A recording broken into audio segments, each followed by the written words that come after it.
How to fall in love with reality or life.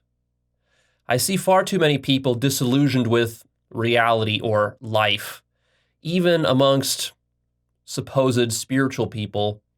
I see people doing spirituality, getting involved with psychedelics or meditation or whatever, going on the spiritual path, and they just actually, rather than gaining a zest for life, they lose the zest for life.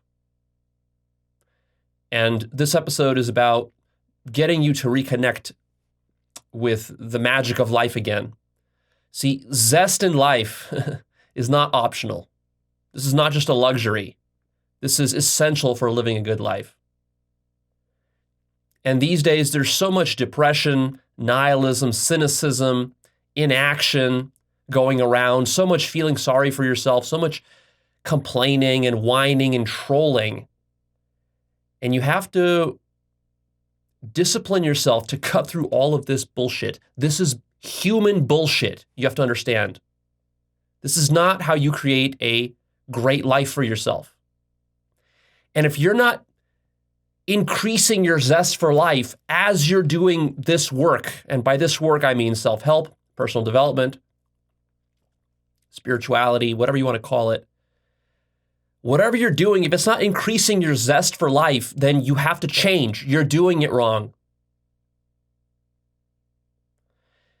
It's a bit tricky and counterintuitive because we get on this self-development treadmill of trying to improve ourselves, whether you're improving your financial situation or your relationships or your self-esteem or whatever, your ability to meditate. You're trying to improve that, but you get so caught up in getting into this self-development rat race that it actually robs you of the zest for life that you had when you were younger, when you weren't consciously thinking about all this stuff.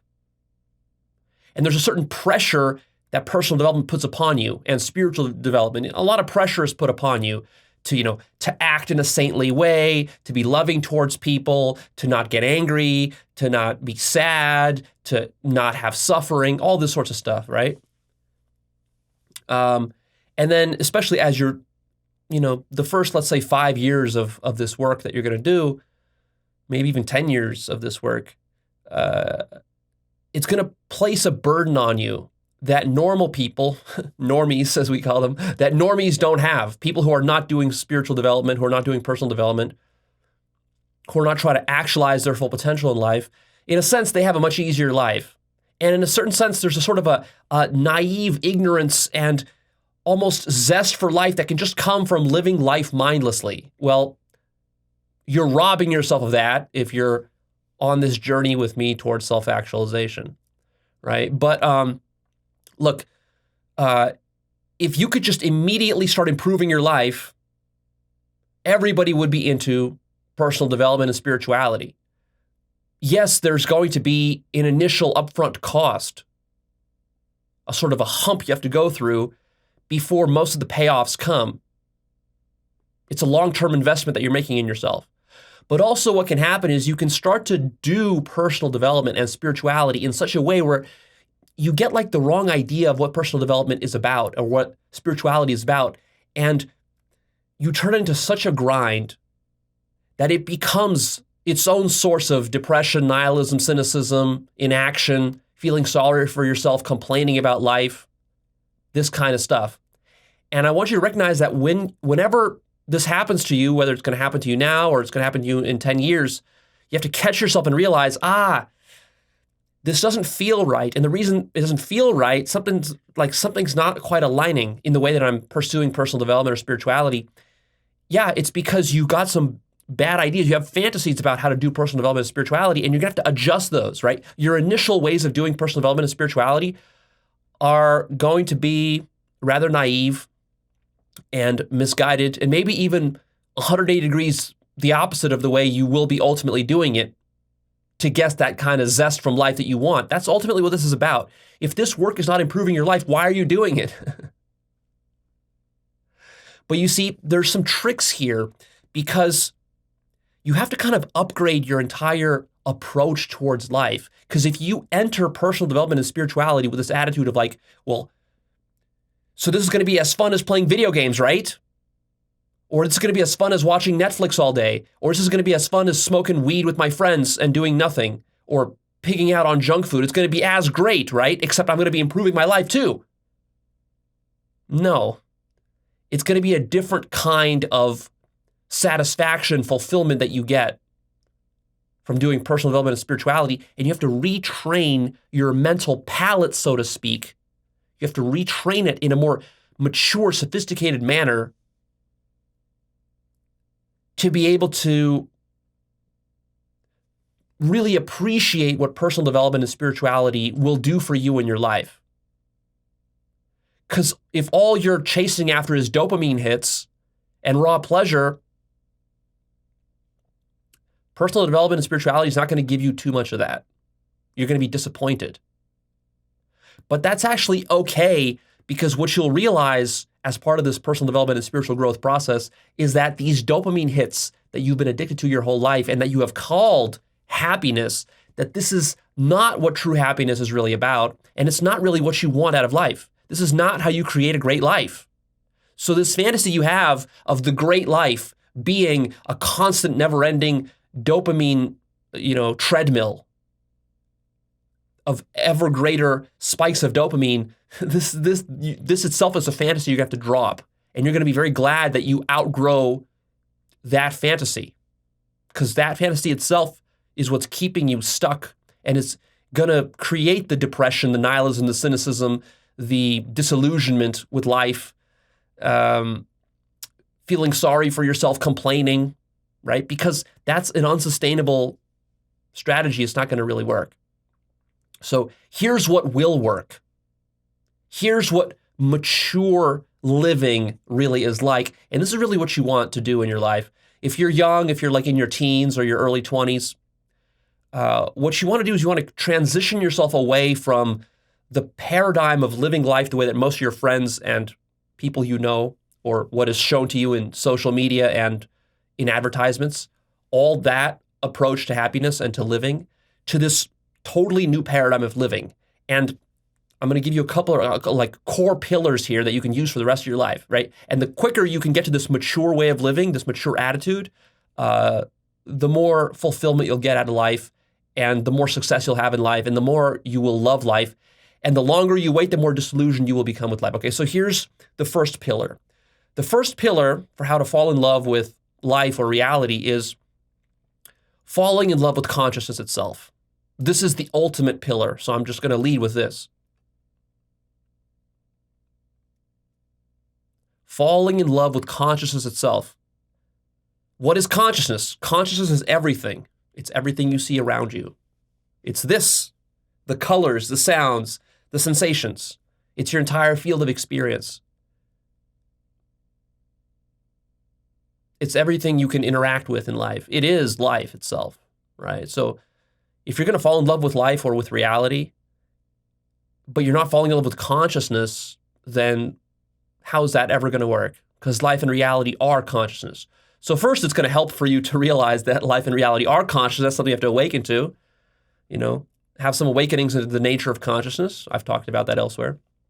But really, look, this is a practice.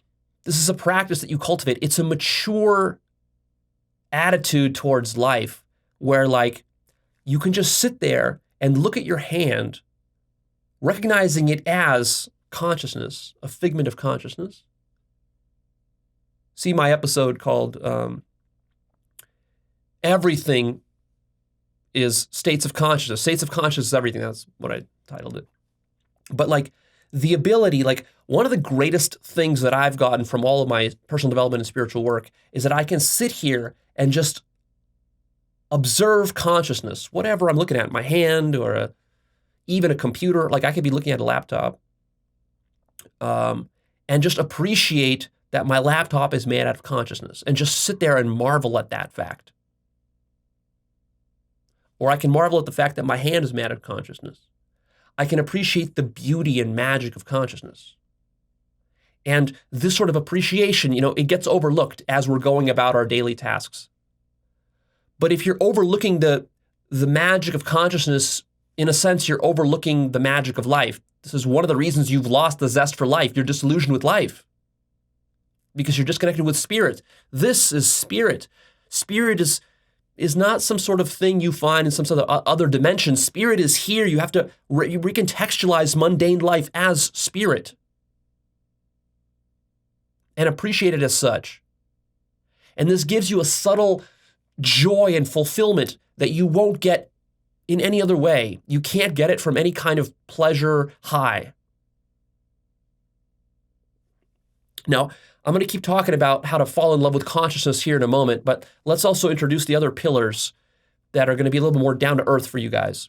So that's the core pillar. The other sub-pillars here that's going to help create a great life for you is you want to fall in love with health. Write this down. With health, with growth, with learning, with investing in yourself, with execution, consistent execution, and with creativity.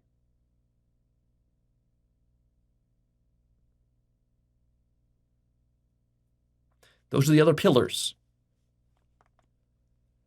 So we'll talk about those in a second. Let's get back to what does it mean to fall in love with consciousness? To fall in love in consciousness is to be connected to the beauty and wonder of consciousness. If you're able to do that, the power of that, do you see? Since everything is consciousness, if you're able to see the beauty and wonder of any fragment of consciousness or figment of consciousness, then you're basically, that's going to enable you to then see the beauty and wonder of everything around you, of every person, of everything, of every idea. And this is an attitude you cultivate, where you really spend time in your day just looking at figments of consciousness and appreciating them for what they are, in and of themselves. Not for how you can use them to make money or whatever, or to get yourself the next dopamine hit, but just appreciate them, appreciate the beauty of it.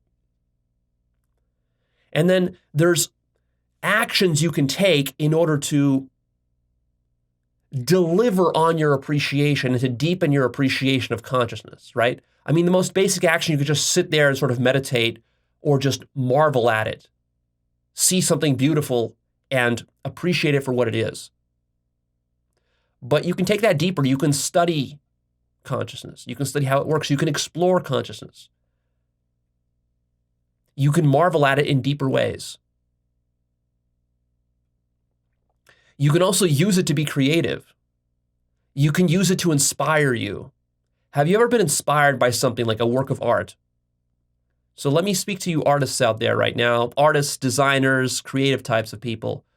One of the things that fuels you, because I'm a very creative sort of person, one of the things that I know fuels us artists is that we have that ability to see something beautiful and then be inspired by that thing to then create our own copies of it or to create variations upon that. That's how it works for us artists. So, we see something beautiful and like, oh, I want to, that's so cool. That's a cool piece of reality. I want to be able to replicate that, or I want to take that and recreate it and then take it to the next level, whether it's a piece of music, a video game, a movie that you see, a graphic design on a t-shirt or a painting, whether a modern one or a classical one, right?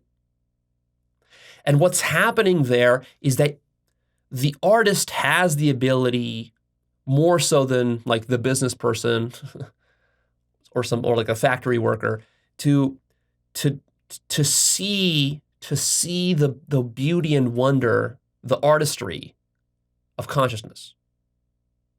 Now, this isn't just limited to artists. I mean, like, intellectuals can do this too. You can do this in an intellectual manner. And I resonate, of course, being both very artistic myself, very creative, and also very intellectual. I can kind of see it from multiple perspectives, but it's like, for the intellectual, there's a sort of a mental appreciation that we partake in.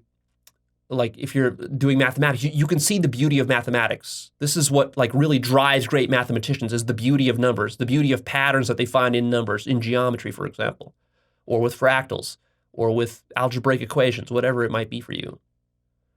And with scientists like biologists and chemists, they see beauty in molecular biology, or looking at a cell under a microscope and seeing,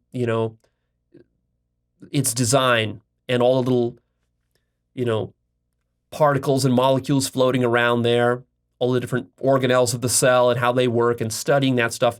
It's like you're studying God. That's really what drives the scientist. Or when you're looking up at the stars, you're seeing the stars, and then, if you become an astronomer or an astrophysicist, it's because you look up at the night sky, you wonder at that, and you think about, how many stars are out there, how many billions and trillions of different stars and galaxies, and what kind of alien life could live out there. It captures your imagination, it inspires you.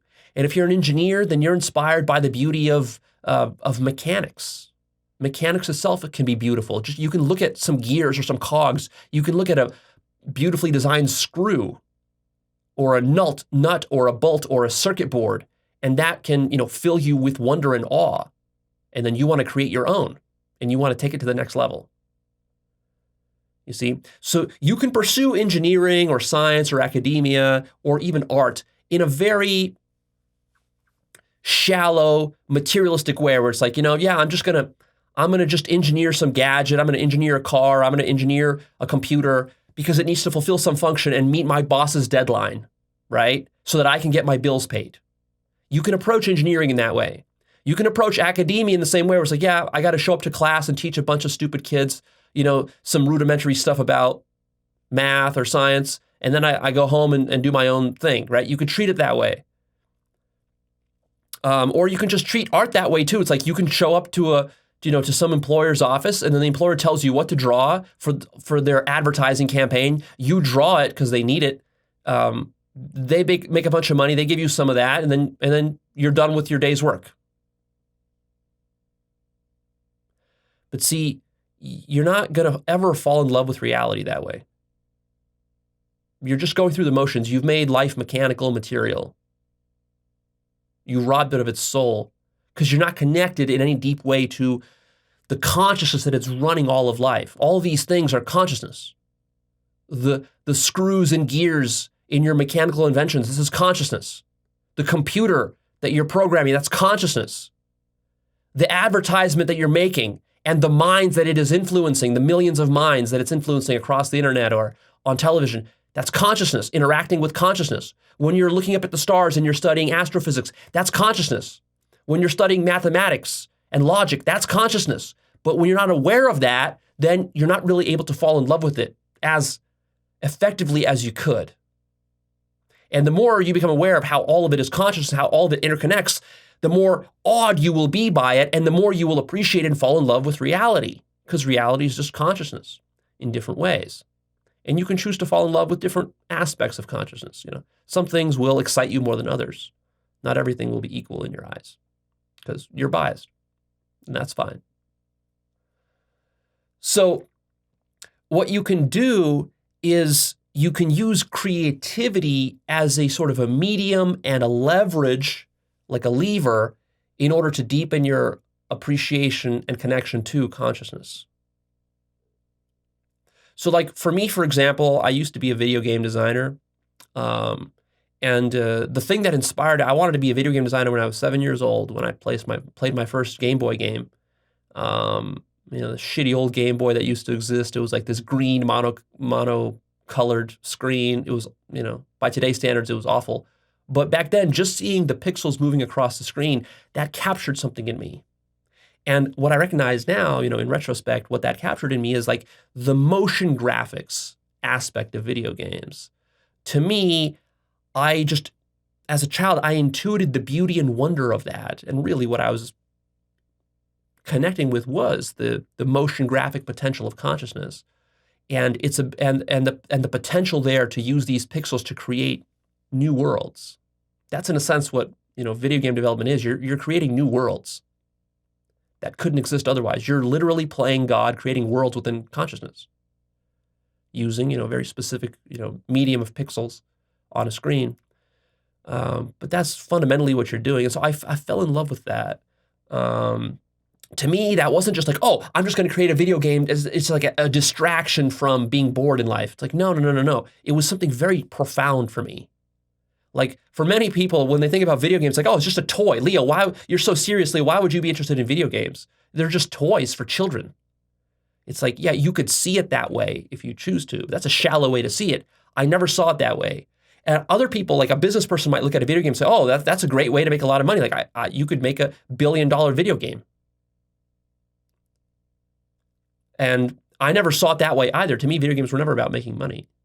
To me, video games were about connecting to the deepest aspect of reality, being able to literally manifest my own dreams and worlds that I imagined, and then making it look beautiful with motion graphics. That's to me what was amazing. Is like you're able to create this interactive reality, like a dream, like a virtual dream made of pixels, and you're able to make it as beautiful as you want, basically unlimited. Especially these days, graphic potential is almost unlimited these days. You can create almost any kind of world you want. You can pack it with whatever kind of creatures and people and plants and environments and vehicles that you want, and then like literally, I mean, like your imagination is the limit when it comes to that. You get to play God. That to me is what inspired me to be so passionate about games. You see, it was always spiritual for me, even though back then I didn't know the word spiritual. I didn't know what it meant. I didn't know how all this connected. Now in retrospect, it's obvious. Right? But how great would it have been if I was conscious and explicit about this, back then? It would have really helped me to kind of see where I'm going and why I see things differently than other people do, and also why I'm so passionate about these things. And also, how do you develop passion for something, right? So you can I can kind of reverse engineer how I became passionate about life when I was young. I can reverse engineer that. I can see the principles behind it, and now I'm teaching you those principles. This doesn't have anything to do with video games. You could do this with, like I said, engineering, computers, anything, art, whatever you want, right? So one of the deepest joys you can get out of life is being creative.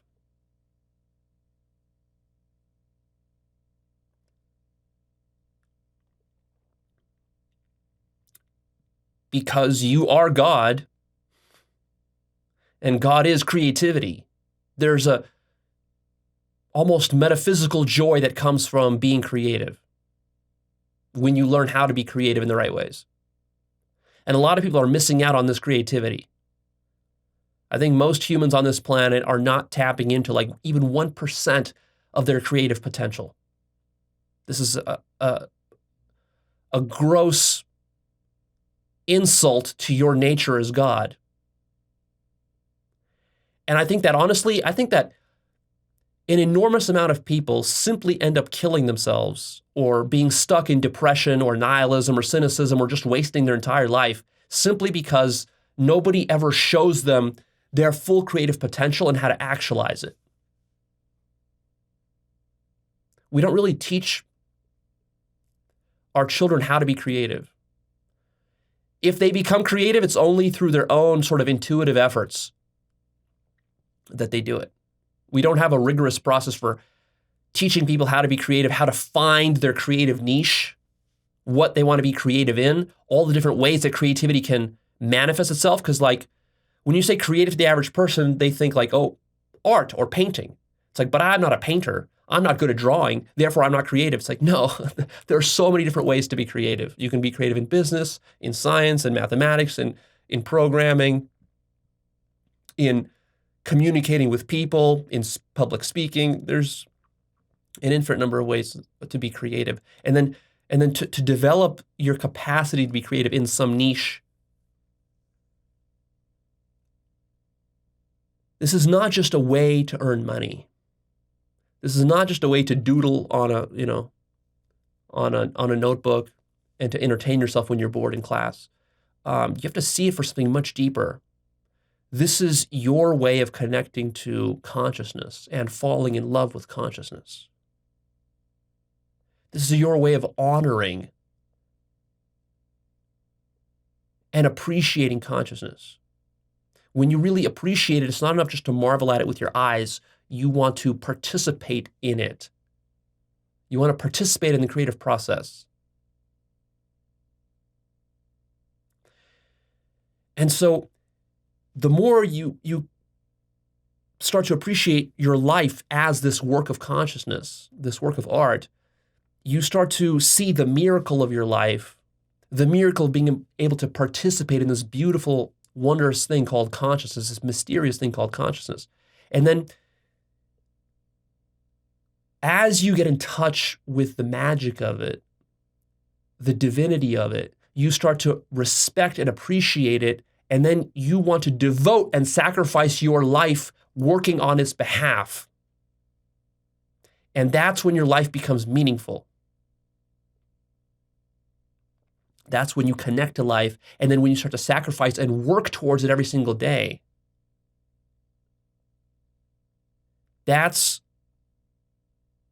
when each of your days becomes precious. And it becomes meaningful in that it's a sacrifice you're making towards the miracle of life.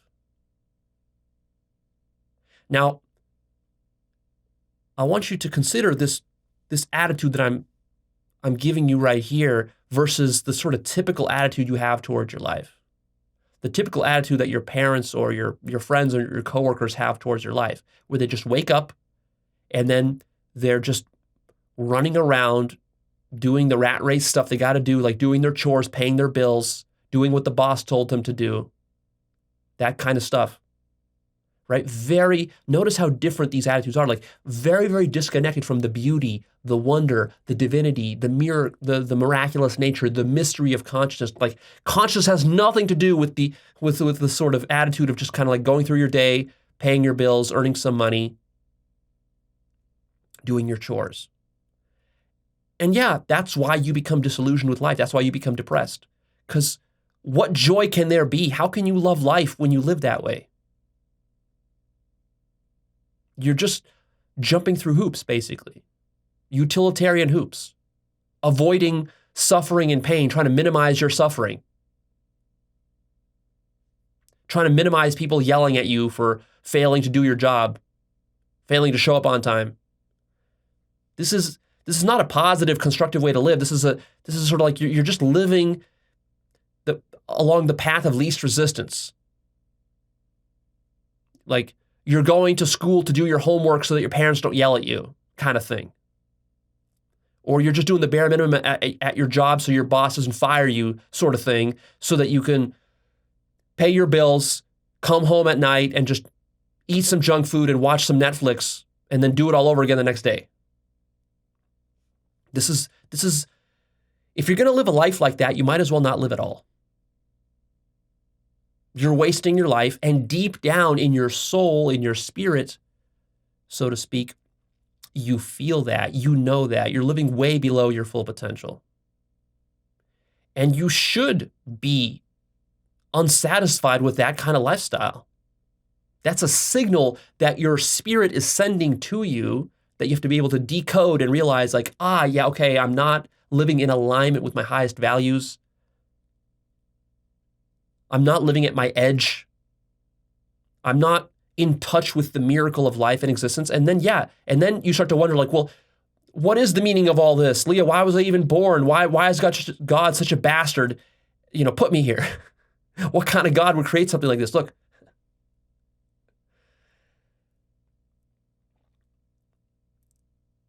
the amazing thing about life is that you get to construct your own life.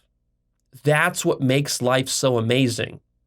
Like, if you don't participate in the construction of your life consciously, then it's like you're not living at all. And then it can't be wonderful. But if you take conscious control and you realize that like you're in a sandbox, you're in an infinite sandbox here. You can play around, you can be creative, you can build whatever you want. Now, it doesn't really matter what you build. And see, if you're nihilistic, you're going to say, well, Leo, what does it matter if I build this or if I build that? All of it in the end, I'm going to die. Everyone's going to die. The human race is going to die. The sun is going to engulf the earth. And the whole universe will go into a heat death. And in the end, what does it really matter what I create? That's exactly right. It doesn't matter at all what you create. But what matters is how you live, the principles by which you live, how consciously you live, how much you appreciate the process, the honor with which you live, so to speak. Like, are you going to live with deliberate intention? Are you going to have a vision for yourself? Are you going to create something out of your life from scratch?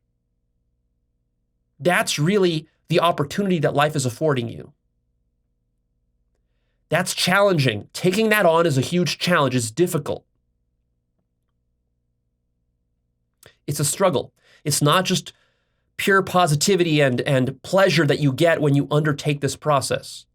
It requires serious work. So the question is, why would you ever do this work? Why not just coast through life? And the answer is very simple, is that if you decide to coast through life and not deliberately challenge yourself to work, to honor the miracle of consciousness of which you are a part, then what's going to happen is, by default, you're going to get disillusioned, you're going to become passive, you're going to go with the status quo of whatever everyone else is doing around you. You're going to join the herd of sheep walking off a cliff around you, which is what society is. You're going to engage in dumb, petty, shallow, animalistic behaviors. You're going to pursue dopamine hits just to hold you off. You're going to be addicted to all sorts of things, from sex to food to porn to trolling people online, to watching hours and hours of TV and social media, and perhaps even worse things like hard drugs and alcohol.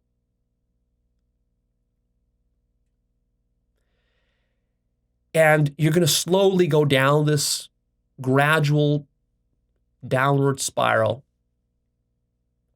to the point where eventually you're going to get so stuck that you're going to start to seriously consider killing yourself. Because this is no way to live life. But see, the problem is going to be you're going to dig yourself in such a deep hole because you're going to fail to invest in yourself and to build up and to work. Investing, building up, working, it involves work. You're going to miss so many decades of work that you could have done to really build up a beautiful life. You're going to piss away 20, 30, 40 years of your life not doing that by the time you get to the point where you realize, oh shit, I should have been doing that. What did I do? It's going to be too late.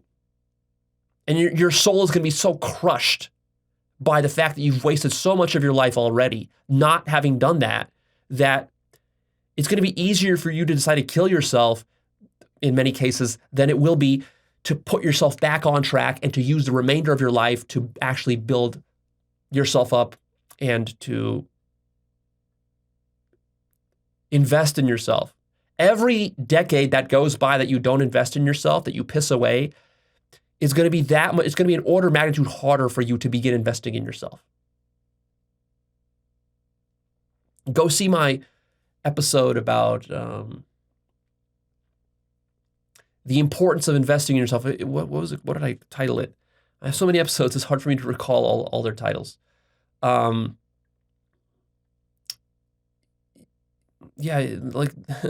the importance of investing in yourself. I'm going to have, the reason it's hard for me to recall, because I have like multiple episodes about investing that I have planned.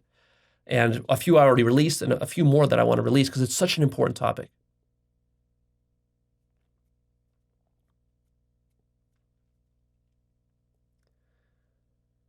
This is probably the greatest danger that exists in society today, is just to become so complacent and take your survival and your life so for granted that you're just going to do the bare minimum to survive.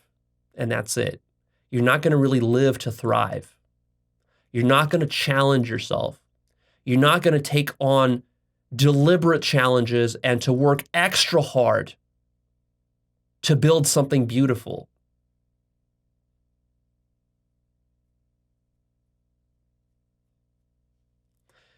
Because there's really nothing forcing you to do it.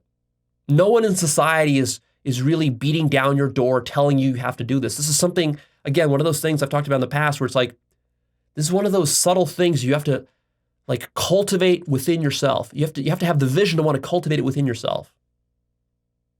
Because almost nobody else out there is going to tell you to do this and to watch you every single day doing it, right? This requires consistent, really daily a lifelong commitment to doing this on a daily basis.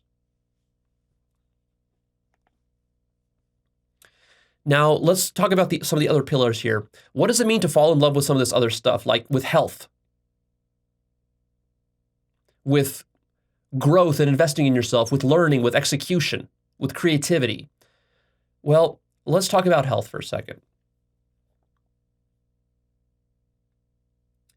You can actually reprogram your mind and shift your attitude such that, for example, when you go to the office and all the coworkers there are passing around, a giant box of free donuts that the boss has brought in and pigging out on those, you might want to pig out on one of those donuts too. But you also know in the back of your mind, this is not healthy for you. It's not good for you. You're probably going to feel bad after you eat it in an hour, and you're probably going to regret it the next day, so forth. You can feel better relinquishing that donut than all your coworkers combined will feel eating that donut. There's a certain mature joy that comes from renouncing something unhealthy. And conversely, there's a certain joy that comes from consuming something healthy. Health as a value, and by health, I don't just mean your physical body or like to not be fat. I mean health in a spiritual way, really. I mean it in the deepest possible sense of health. We've talked about health before in my episode about holism and holistic thinking, part 1 and part 2. I gave you an equation. Part of that equation, remember I talked about holism, health, healing, oneness, unity, love. Remember all that kind of stuff? We made this master equation. I told you to write it down as an important equation. Well, we're bringing back that concept here. That equation plays into what I'm talking about here because health is really about holism and oneness. It's about wanting to be whole, and this is a function of consciousness. When consciousness functions in a holistic, intelligent manner, its nature is to be healthy. And when consciousness is unhealthy, if you have a dysfunctional mind, it's a fragmented mind. It's a conflicted mind that is fighting with itself. That's what selfishness ultimately is. It's a conflict within consciousness. It's distorted, it's corrupted. Right? So when we're talking about the value of health, the principle of health here, to have an attitude of falling in love with health is not just to not eat the donut because you're not going to look like how you look in the mirror because you're going to be too fat. It goes way deeper than that. It's like, no,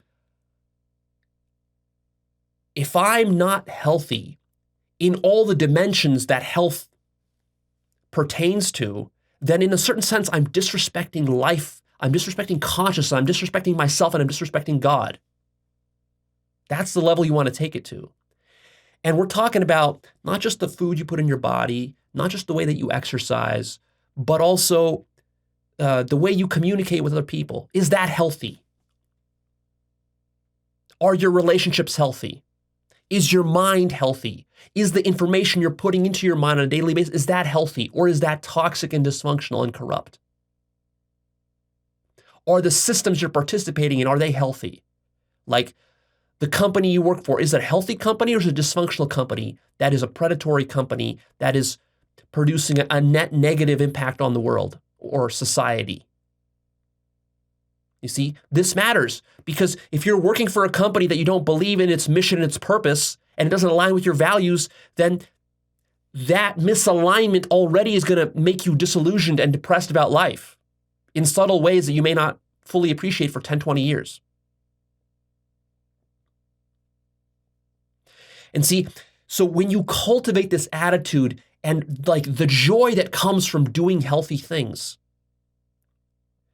this is a sort of a more holistic approach to the problem of, like, for example, losing weight. Because see, when most people want to lose weight, they're like, Leo, give me 3 quick steps for how to lose weight for my wedding that's coming up.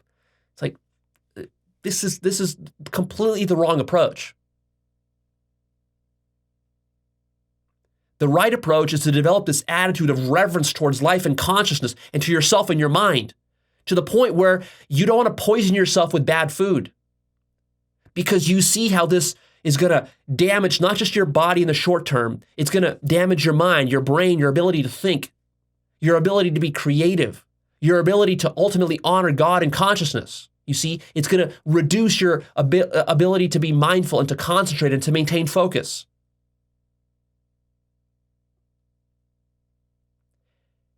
And and you're so conscious of that it's easy for you to say no to the donut in that case. You're not even tempted in that case because you would be losing your very connection to life if you did that.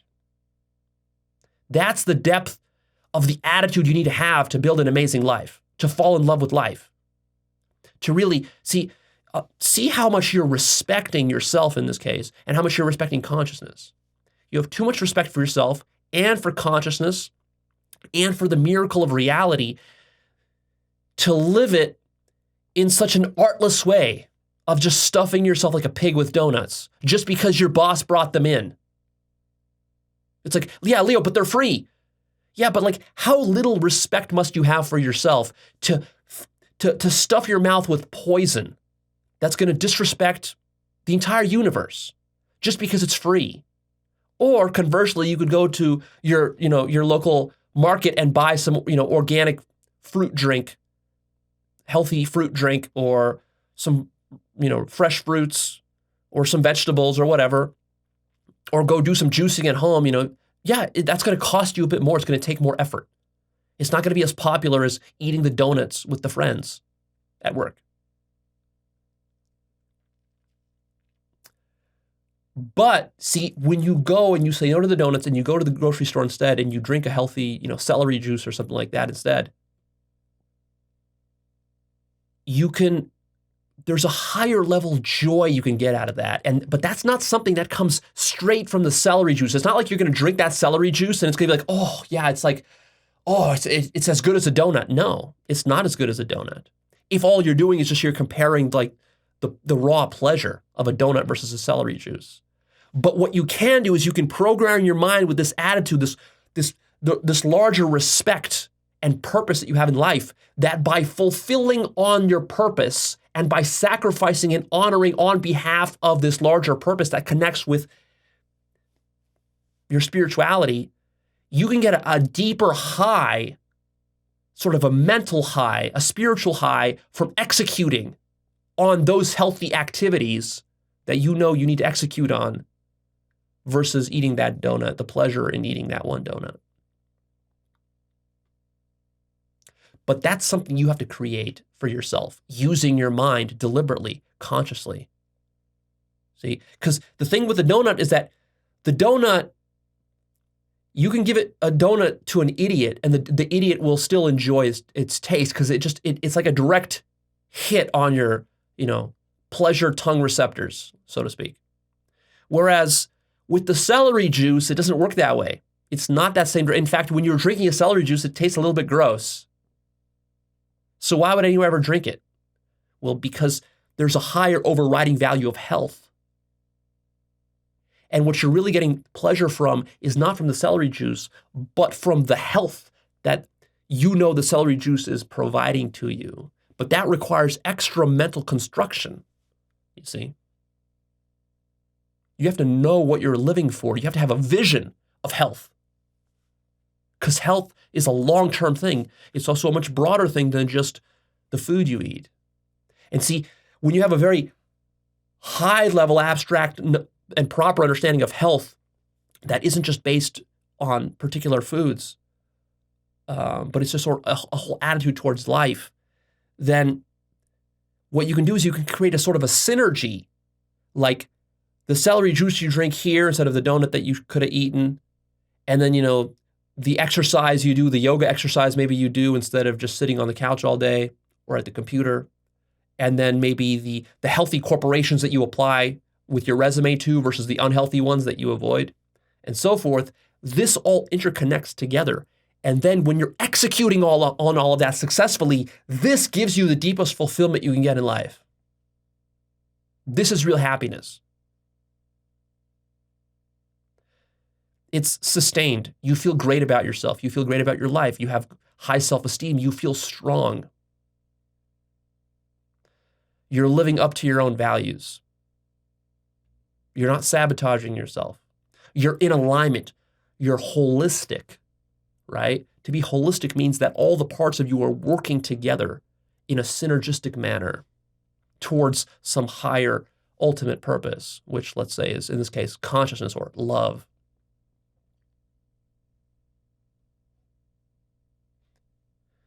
This is what makes your life worthwhile.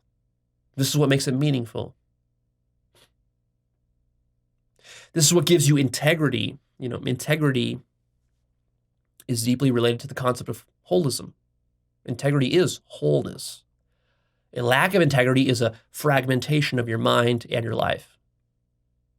When you're saying one thing but doing another thing, lack of integrity, lack of consistency. This actually robs you of mental energy, makes you feel bad about yourself because you're not living up to your own ideals. What does it mean to fall in love with growth and investing in yourself? To me, this is one of the greatest joys of my life, is when I am growing, I'm doing something to grow myself. When I'm investing in myself. It can be big things, it can be little things, like just picking up a book and reading a book that I know is going to be good for me, is going to give me the right kind of information that I need to later go on and do something like record a video that will help many people, thousands of people. To me, that's an investment in myself. When I'm doing that, I'm not getting particularly like high levels of peak pleasure from reading a book, but that sense that I'm investing into myself, this becomes very fulfilling. Especially after you've built up over years this kind of habit and you've really built up a whole reservoir, right? When you just read one book, it's not a huge investment in yourself. You don't really feel it. But what's amazing is the vision, for me, like the vision of reading 500 books and the kind of neural network that's going to develop in my mind of information, all the interconnections that I make between those 500 books that I'm going to ultimately read. To me, that is really fulfilling and really meaningful and worthwhile. And it might take a couple of decades to read 500 books and interconnect them all in that way. But if I do that, that is going to make me so fulfilled, and that's going to provide so much value to my life and allow me to then provide that value and share it with others. And it's going to synergize with other aspects of my life. Those 500 books that I'm going to read, they're going to help me to organize my own mind in a more holistic, integrated way. And I'm going to also read about health, and that's going to make me better at nutrition. It's going to make me better at fitness and exercise. It's going to make me better at the kind of work that I do. My work is going to be more healthy. My communications with people is going to be more healthy, right? So it all synergizes together. And this is what creates profound meaning in your life. And then after you execute on that for decades, that's when your life becomes amazing.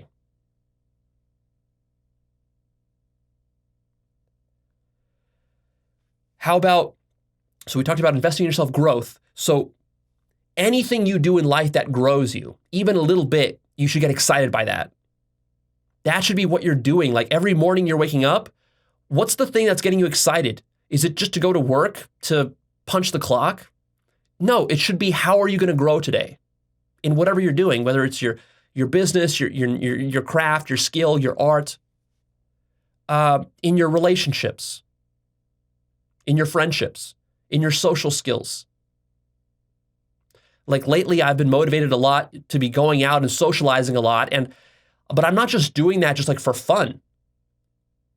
Every night that I go out and I socialize, like I have intentions of how I want to grow, how I want to get better. And I have a vision in my mind of like where I'm going to be in a few years or in 5 years if I keep doing this, keep investing in my social skills, where that's going to put me, how fulfilling that's going to be for me. And I'm simultaneously seeing the fulfillment 5 years down the road that I'll be getting when I achieve all this stuff and build up a massive amount of momentum and invest in myself a lot. But also I'm also getting fulfillment from executing that every single day now.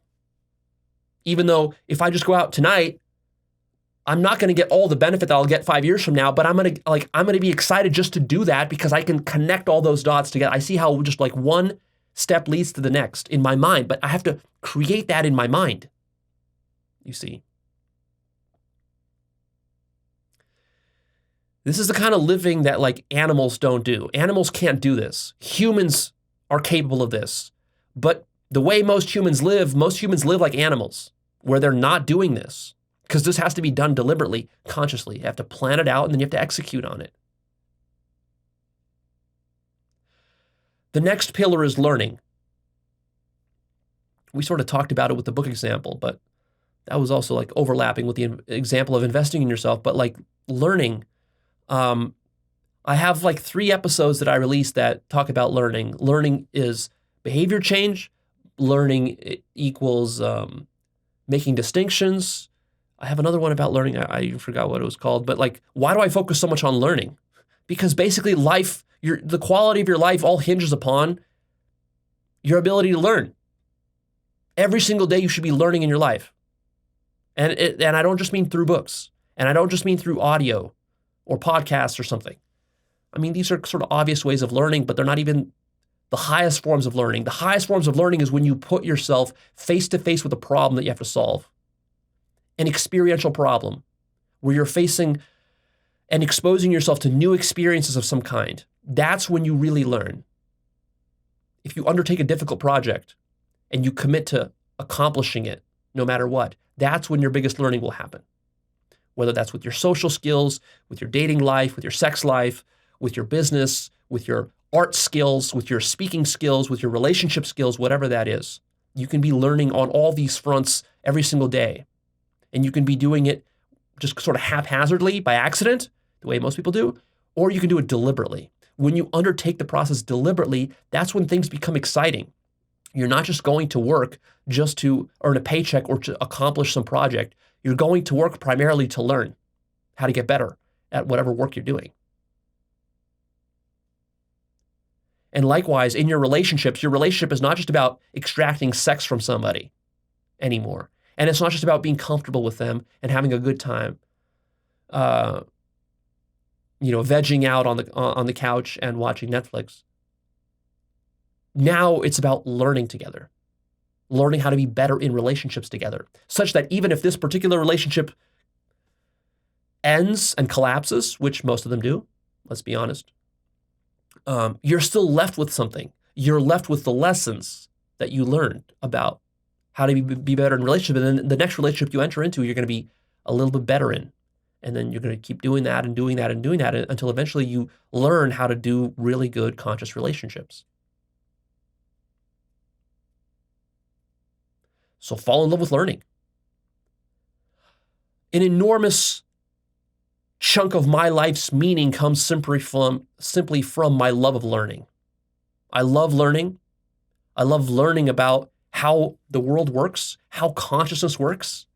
All learning you're ultimately doing is an exploration of consciousness. You're learning about various aspects of consciousness. Even when you're learning about relationships, you're fundamentally learning about consciousness. You're learning about different points of view, for example, in relationships. But even if you're learning to draw, you're learning about consciousness. If you're learning to make music, you're learning about consciousness. You're just not really aware of that yet. So if your life lacks meaning, how about you undertake a deliberate learning process every single day for the rest of your life? That will quickly add a lot of meaning to your life. The next pillar is execution. And this is a big one. And I think a lot of you guys are lacking this, honestly, because I've been talking about a lot of advanced metaphysical, epistemological, philosophical sorts of topics, spiritual topics. And the biggest problem here is that you guys love to mentally masturbate about this stuff, philosophize about it in your armchair, and then don't actually execute anything. And then you actually will use this as a way to spiritually bypass becoming an executor in life.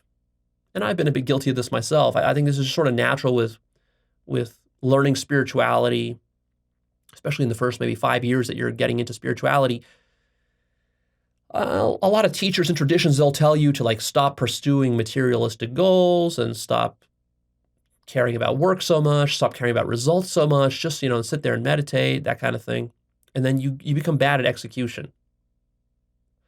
But, and then like you could actually tell yourself you're becoming more spiritual, but then your execution is waning, your capacity to execute is waning, and then actually your self-esteem is dropping at the same time.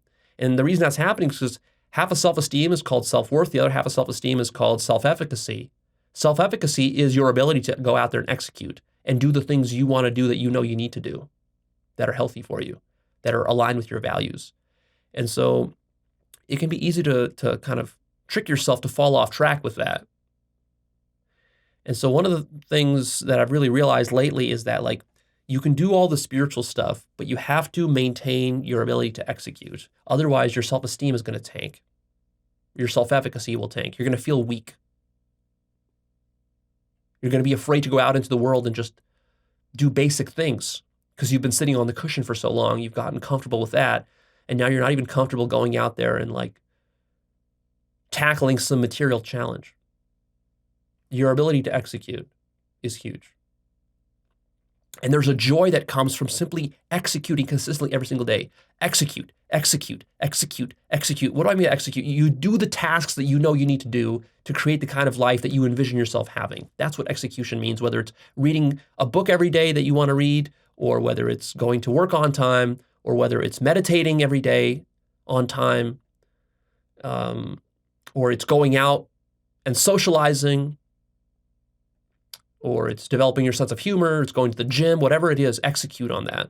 As you do that, you become stronger and you feel more powerful. You feel more capable. You don't feel like a weakling. You don't feel like life is this giant thing that is oppressing you. A lot of people who are stuck in depression and nihilism, they've been very poor executors to the point where it's like they're in a state of learned helplessness. They're a victim. They can't even do the basic things of like picking up a book and reading it for 30 minutes for a month straight. They can't do that. What awakening will there be? What spirituality would there be? What love for life will there be if you can't even pick up a book and read it for 30 minutes for 30 days straight and be consistent with that? You see?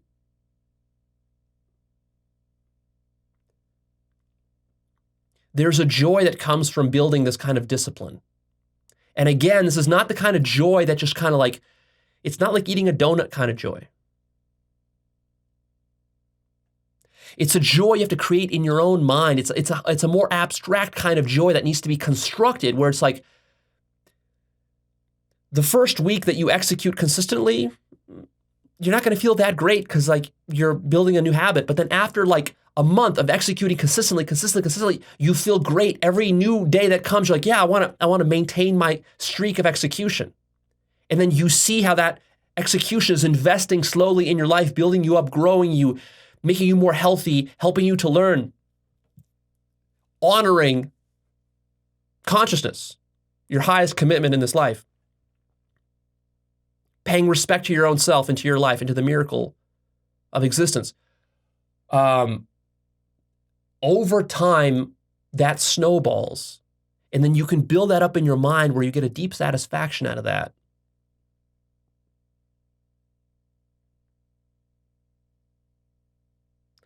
Or the alternative is don't do that and then be lazy, be a slob, be depressed, and also have nothing in your life to show for it. You're not going to have the money. You're not going to have the sex.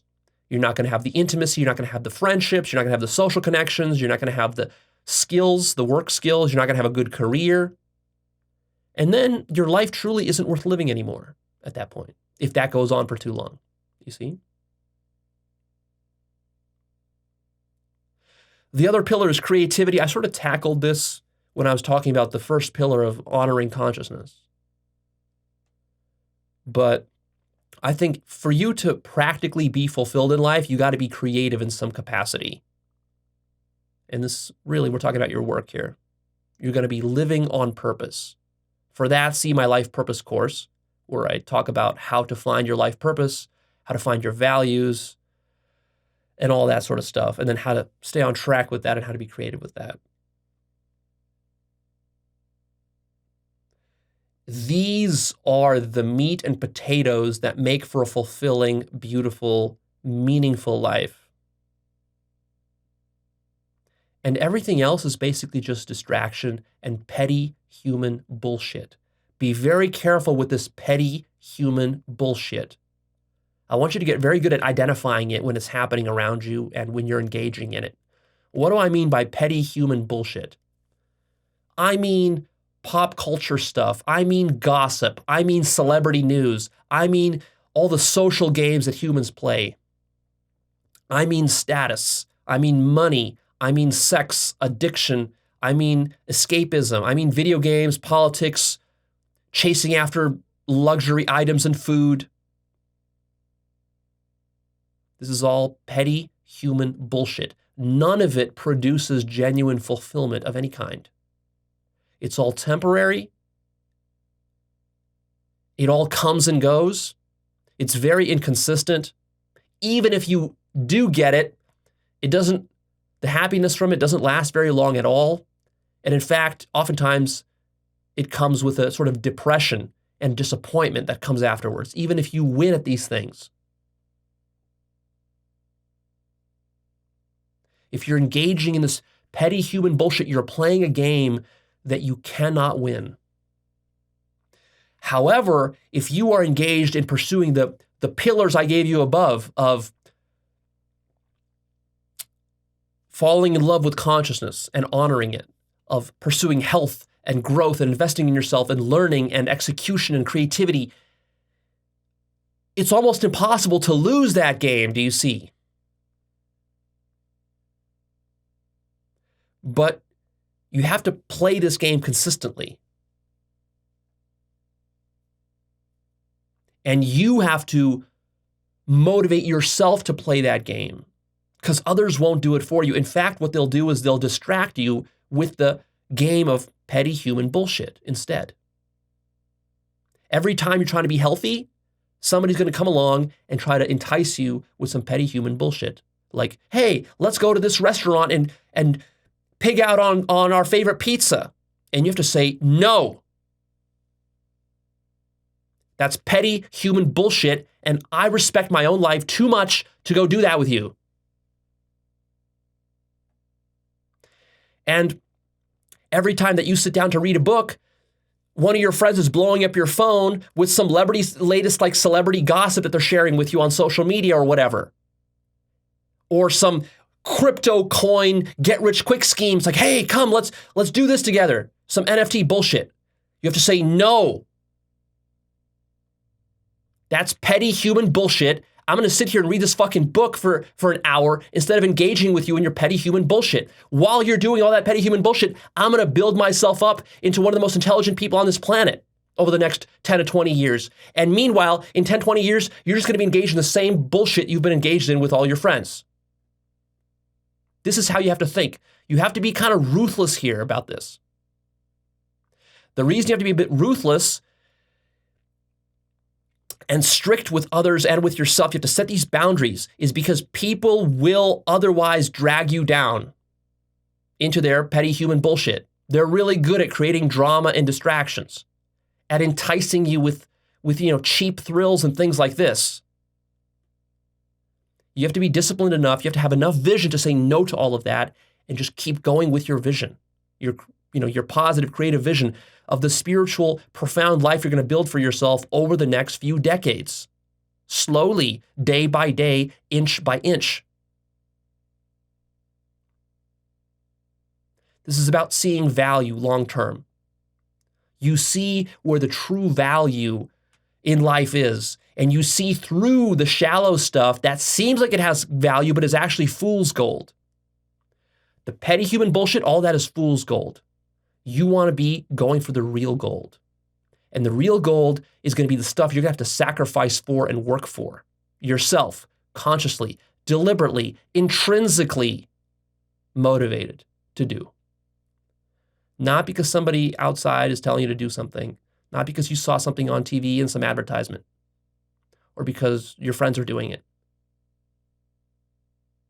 So I want you to notice that you are addicted to low consciousness, petty human bullshit, and this robs life of its beauty for you. You are literally selling off your future and your connection to spirit and to God and to love and to beauty. You're selling all of that off for a cheap, quick hit of dopamine. And you've been doing this for years. And if you're depressed, if you're stuck in life, if you hate life, if you're miserable, this is why. Fundamentally, this is why. So what needs to happen is you need to start to develop an attitude of investing into shoring up your fundamentals. You need to change your attitude about the things you're doing in your life. You want to connect with the joy of saying no to junk food and eating healthy, for example. You want to connect with the joy of being disciplined and doing your daily tasks. You want to connect with the joy of a productive, creative workday, working on your life purpose, the thing that's most meaningful to you to create in life. You want to create joy around meditating rigorously. You want to create joy out of doing a 10-day solo meditation retreat. Connect with the joy of hitting the gym consistently. Connect with the joy of learning, reading books, listening to podcasts, and consuming high-quality information. How about connecting with the joy of contemplation and solitude? Sitting there for hours, contemplating your life, integrating deep insights you've had, maybe from your spiritual experiences. How about the joy of sitting with a notebook and just journaling or planning out the next phase of your life and your development? Like, where are you growing? Where are you going to be in a few years? Sit down, spend the next few hours just contemplating that and enjoy that process. And that is the fulfilling life. Life is not going to get any more fulfilling than that. That process itself. I'm not telling you that, when you're planning out your life, that the joy will come 5 years from now after your plan is executed. No. The joy is in the planning of your life right now. And then, of course, when you do execute it, let's say in 5 years, there will also be some joy that comes from that too. But you're not going to be waiting 5 years to get that joy. You have to connect with the joy of doing these healthy activities right now. The joy isn't the reward you get for being a good boy or good girl, for being healthy and not eating the donut. That's not the reward. The reward is the healthy activity itself. The reward is the rejection of the donut. You see? The reward is drinking the glass of celery juice. That is the reward. And you might say, well, Leo, but that's not much of a reward. You have to rewire your entire mind and its reward system. That in and of itself is the reward. See, to be able to rewire your whole mind and its reward system, that in itself can be a joy and can be rewarding. Do you see that? But only if you make it so. It's not just going to be, super thrilling automatically. You have to construct a compelling vision of that and then be inspired by that. And then as you're executing on that, that will give you your reward. Connecting with the joy of deliberate practice and training up skills. I have a few videos in the past. I've talked about this also in the Life Purpose course about deliberate practice. We talk about that a lot there. I have a video called No Success is Possible Without Training. Training. You guys are missing training. I guarantee you if you're depressed, then you suck at training and you haven't been investing in your training of your skills. That's one of the reasons you're depressed. How about there's a joy that comes from doing that, from training? But again, this is a subtle joy, a mature joy that has to be built up. You have to build momentum up in this over years and decades. How about the joy of daily visualization practice? You can get a lot of joy from visualizing effectively, which you guys aren't doing. I guarantee you, if you're depressed, you're not using visualization techniques at all. I guarantee you. I mean, actually, I guarantee you are using them, but you're using them in a sort of a unconscious negative manner. In other words, you're just visualizing all the bad stuff in your life, and you're doing this completely unconsciously. What I mean by visualization training or practice is like you're doing positive visualization very deliberately, consciously every day. You're not doing that if you're depressed. The joy of going out to the club, talking to girls. If you're a guy, you're missing out on this joy. There's a joy that can be had there. I'm not talking about the joy of having sex. I'm not talking about the joy of making out with a hot girl. I'm talking about the joy of getting your ass off your couch, into your fucking car, driving to the club, and then doing your first approach that you really don't want to do, like jumping into a cold pool, the joy of doing that. See, that's a subtle joy. That's not the same kind of joy as of having sex. Most people are so stuck on the joy of having sex that they just want that they can't see the joy of every day consistently going to the club and doing an approach, doing your first hard approach. They miss that joy. And the only reason maybe they do the approach is because they're telling themselves, well, maybe it'll get me some sex. But actually, the funny thing is that you can get more joy out of doing a month of consistent approaching than you will from having sex. But you have to program your mind in the right way for that joy to happen for you. How about connecting with the joy of being on your edge, of being strong, of facing your challenges and fears, of not avoiding them, of not running away, of not procrastinating on them? This is huge. There's a huge joy. There's a sense of power you get when you execute consistently and you're on your edge and you're facing challenges and fears and you're doing it on a regular basis. And even if sometimes you fail at those challenges, still, you don't give up. And that gives you joy too. The joy of perseverance in the face of failure. See, most of you who are depressed and nihilistic and disillusioned with life, you're the opposite of this. You get a little bit of challenge, you get a little bit of failure, and immediately you go into this catastrophizing negative thinking about, oh, it's not going to work, and I failed, and oh my God, what am I going to do? And all this is bullshit. It's all this advice is it doesn't work. You need to be the exact opposite of that. See, you get challenged, you face your fears, you fail, and then you get even more excited. Because now it's like, I failed. That means there's a learning lesson here for me that I could improve upon. What books can I go read? What coaches can I go hire? Who can I talk to? What advice can I get that will help me to face this particular challenge and overcome it and to learn the lesson I need to learn to be good at this challenge for the rest of my life, to extinguish this fear forever? See? This is the attitude of a winner versus a loser. How about connecting with the joy of difficult trips? By which I mean your psychedelic excursions.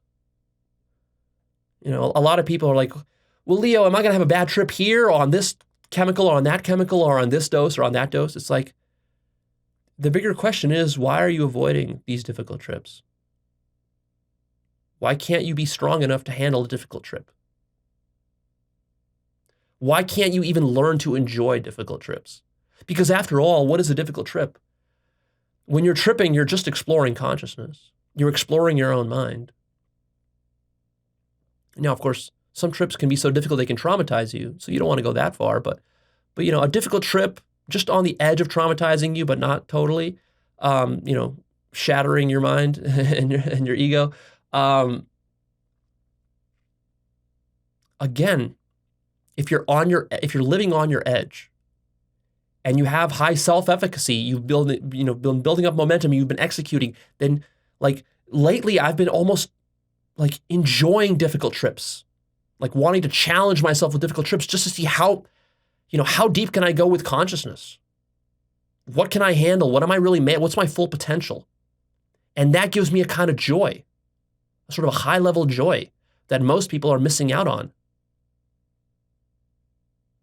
So these days, when I go into a trip, I can go into it with like a lot of excitement, which is not to say I don't respect the power of these chemicals. I respect it very much. And lately, I've had a really difficult trip, one of my most difficult trips ever. But also, one of the ones that grew me the most.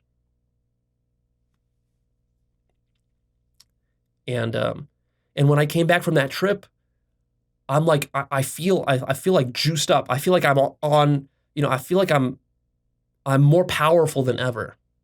When you go through challenges like that, you're more powerful than ever. And see, one of the keys to life is to take on deliberate challenges. Because here's the thing you have to understand is that life will challenge you no matter what. Life is fucking difficult. And life gets really fucking difficult. You know when life gets the most difficult is when you don't have the intrinsic motivation anymore to get out of bed in the morning. That's when life becomes actually the most difficult. As long as you have your heart, your soul, your spirit, as long as you're motivated intrinsically, when you're following your values and you're doing things that are meaningful to you in life, that you really care about, and you're connected with life, you're connected with its beauty and its majesty, then the difficulty will still be there. You will still face some really hard knocks. But you will have the inner resources, the morale to deal with them. But when you lose your morale and you get depressed and you go into learned helplessness and you become a victim and a complainer and a loser, really nothing can go well in your life. You can't feel good about your life in that situation. That's an inner game problem that needs to be fixed.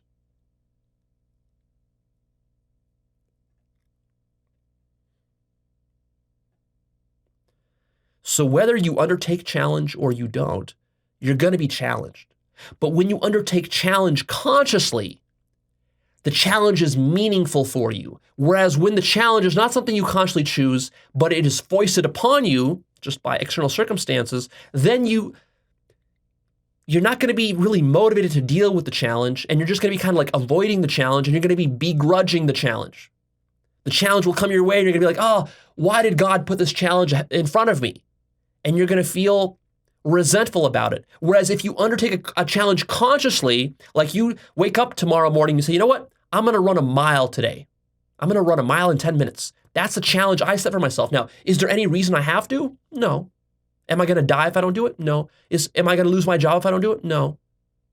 Am I going to look really awesome and ripped if I do it? No. Am I going to lose 10 pounds? No. So why would I do it? Well, fundamentally, because what else is there to do in life? What is there to do? Why are you here? Are you here just to stay alive physically? If that's all you're here for, then like you've set the bar so low that you see you can't get inspired by anything. And when you're not inspired, you're literally disconnected from the spirit of life. And then, yeah, by definition, you're depressed. Everything is meaningless to you. Because guess what? Survival is meaningless. If all you're doing is you're just putting in empty calories into your body to keep it going for one day, and then you repeat that the next day, and the next day, and the next day, and that's all you're doing your whole life, then yeah, and then where does that end? It ends in your death, and then eventually all of that was, you asked the question like on your deathbed, well, what was it all about? Why did I eat all this empty calories? Well, just to get to the point where I'm dead? Well, that was kind of pointless. Yeah, exactly. So, but then you're like, well, what's the point of life?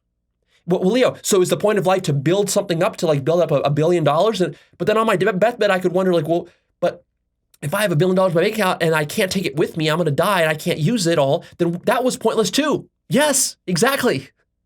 But then you're like, well, so then Leo, everything is pointless. So then I should do nothing. No, that's wrong. What isn't pointless is to construct your own point by setting challenges for yourself and being creative and using that creativity to connect with the beauty of consciousness in the present moment. That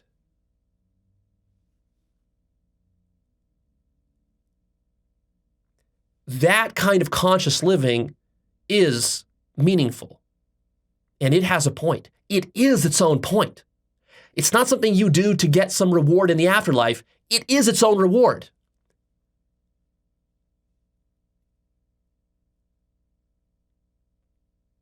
When you're doing art for art's sake, the joy the art gives you and the connection, the spiritual connection it creates between you and reality is such that you don't even need to sell the art.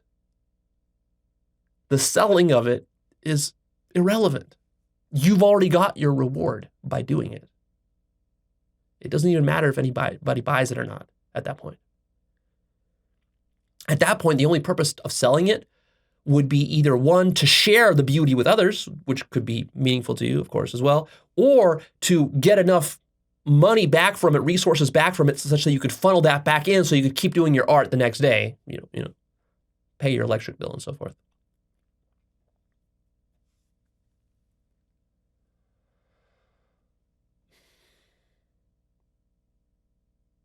So you're going to be challenged either way.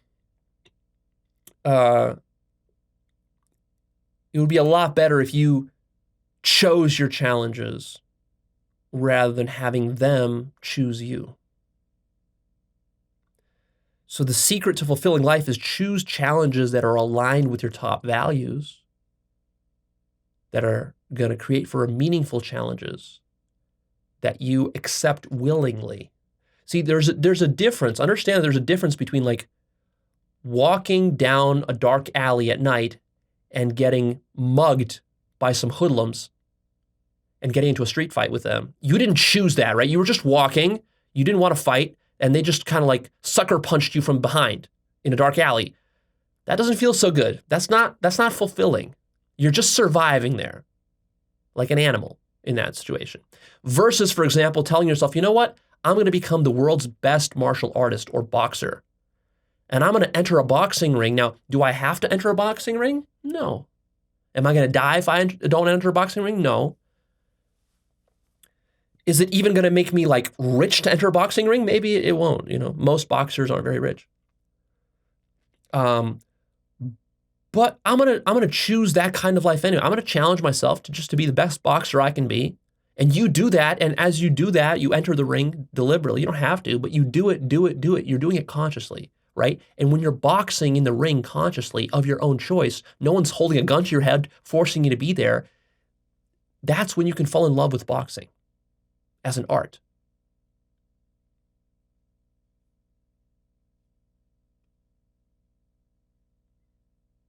See? You're not doing it because you have to. You're doing it because you want to. And that's, in a sense, the definition of a fulfilling life. Imagine a life in which everything you're doing is something you want to be doing, not something you have to be doing. Isn't that the kind of life you would want? But see, you have to earn that kind of life. That kind of life takes work. You would think that kind of life would be easy. It's like you can just sit around and wish for like things to be magically manifested to you, but that's not really what that kind of life entails. That kind of life means like if you really want something, you have to work for it. So you have to sacrifice for it for years to get it. That's the reality of living a life where you're doing everything you want. It's not the life that you imagine of like, oh, I win the lottery and I can just buy whatever I want. No.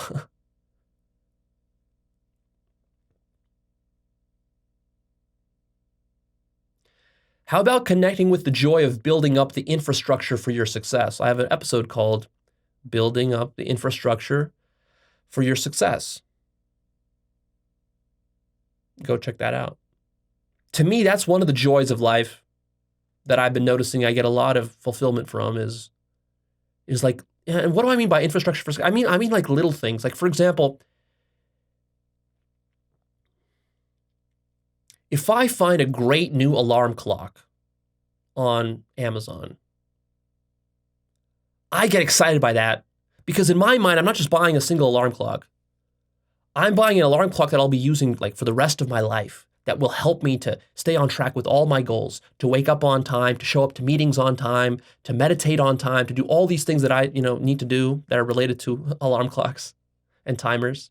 Cook my food on time. And if I find an alarm clock that like optimizes all that and works really beautifully and perfectly, it also looks nice. If I find something like that, I might buy 10 of those things and put them all over my house, right? And to me, that's like a little piece of infrastructure that I've installed into my life that's going to help me to stay on track and do the things I need to do, for the rest of my life. That's how I frame it in my own mind. That gives me a lot of meaning and fulfillment. Just something as simple and stupid as that.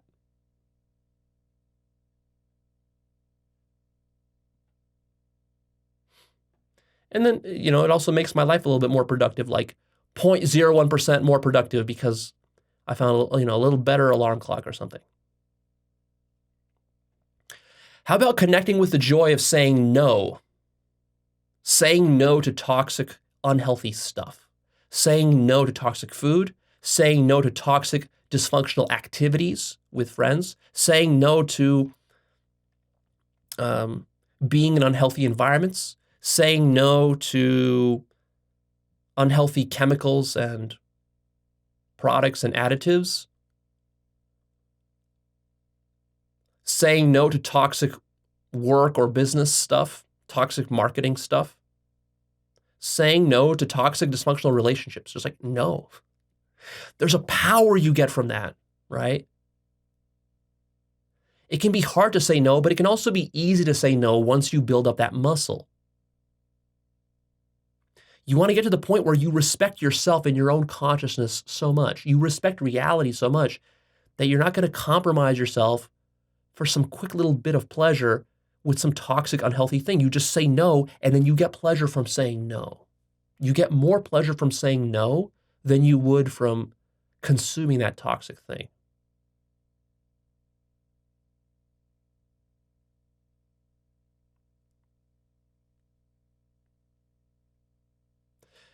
Lately, I've been practicing this with girls because, I go out to the nightclubs, flirt around with girls, practice my social skills.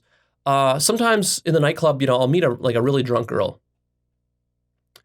And it's interesting because it presents a sort of you might say, ethical, moral dilemma. It's really a test of integrity because it's like,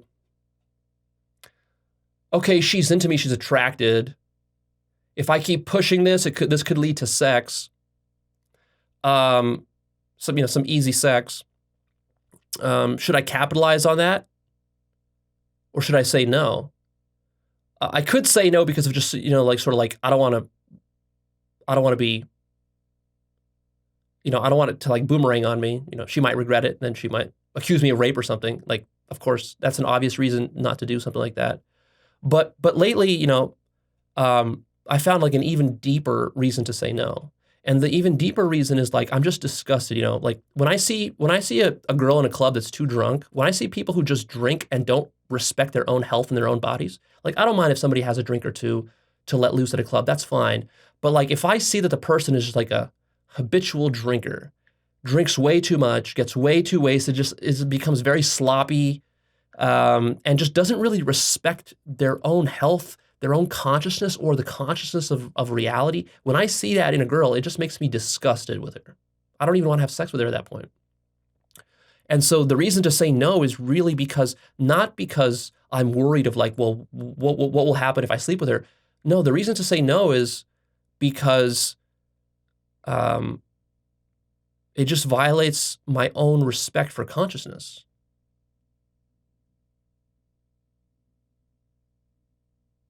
And when I say no in that case, it makes me feel so good. Even though I don't get the sex,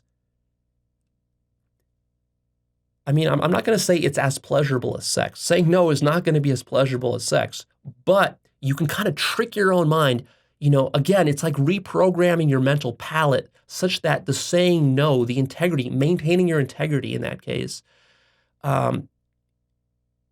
it gets to the point where it's more fulfilling to say no than it is to engage in this kind of low integrity stuff.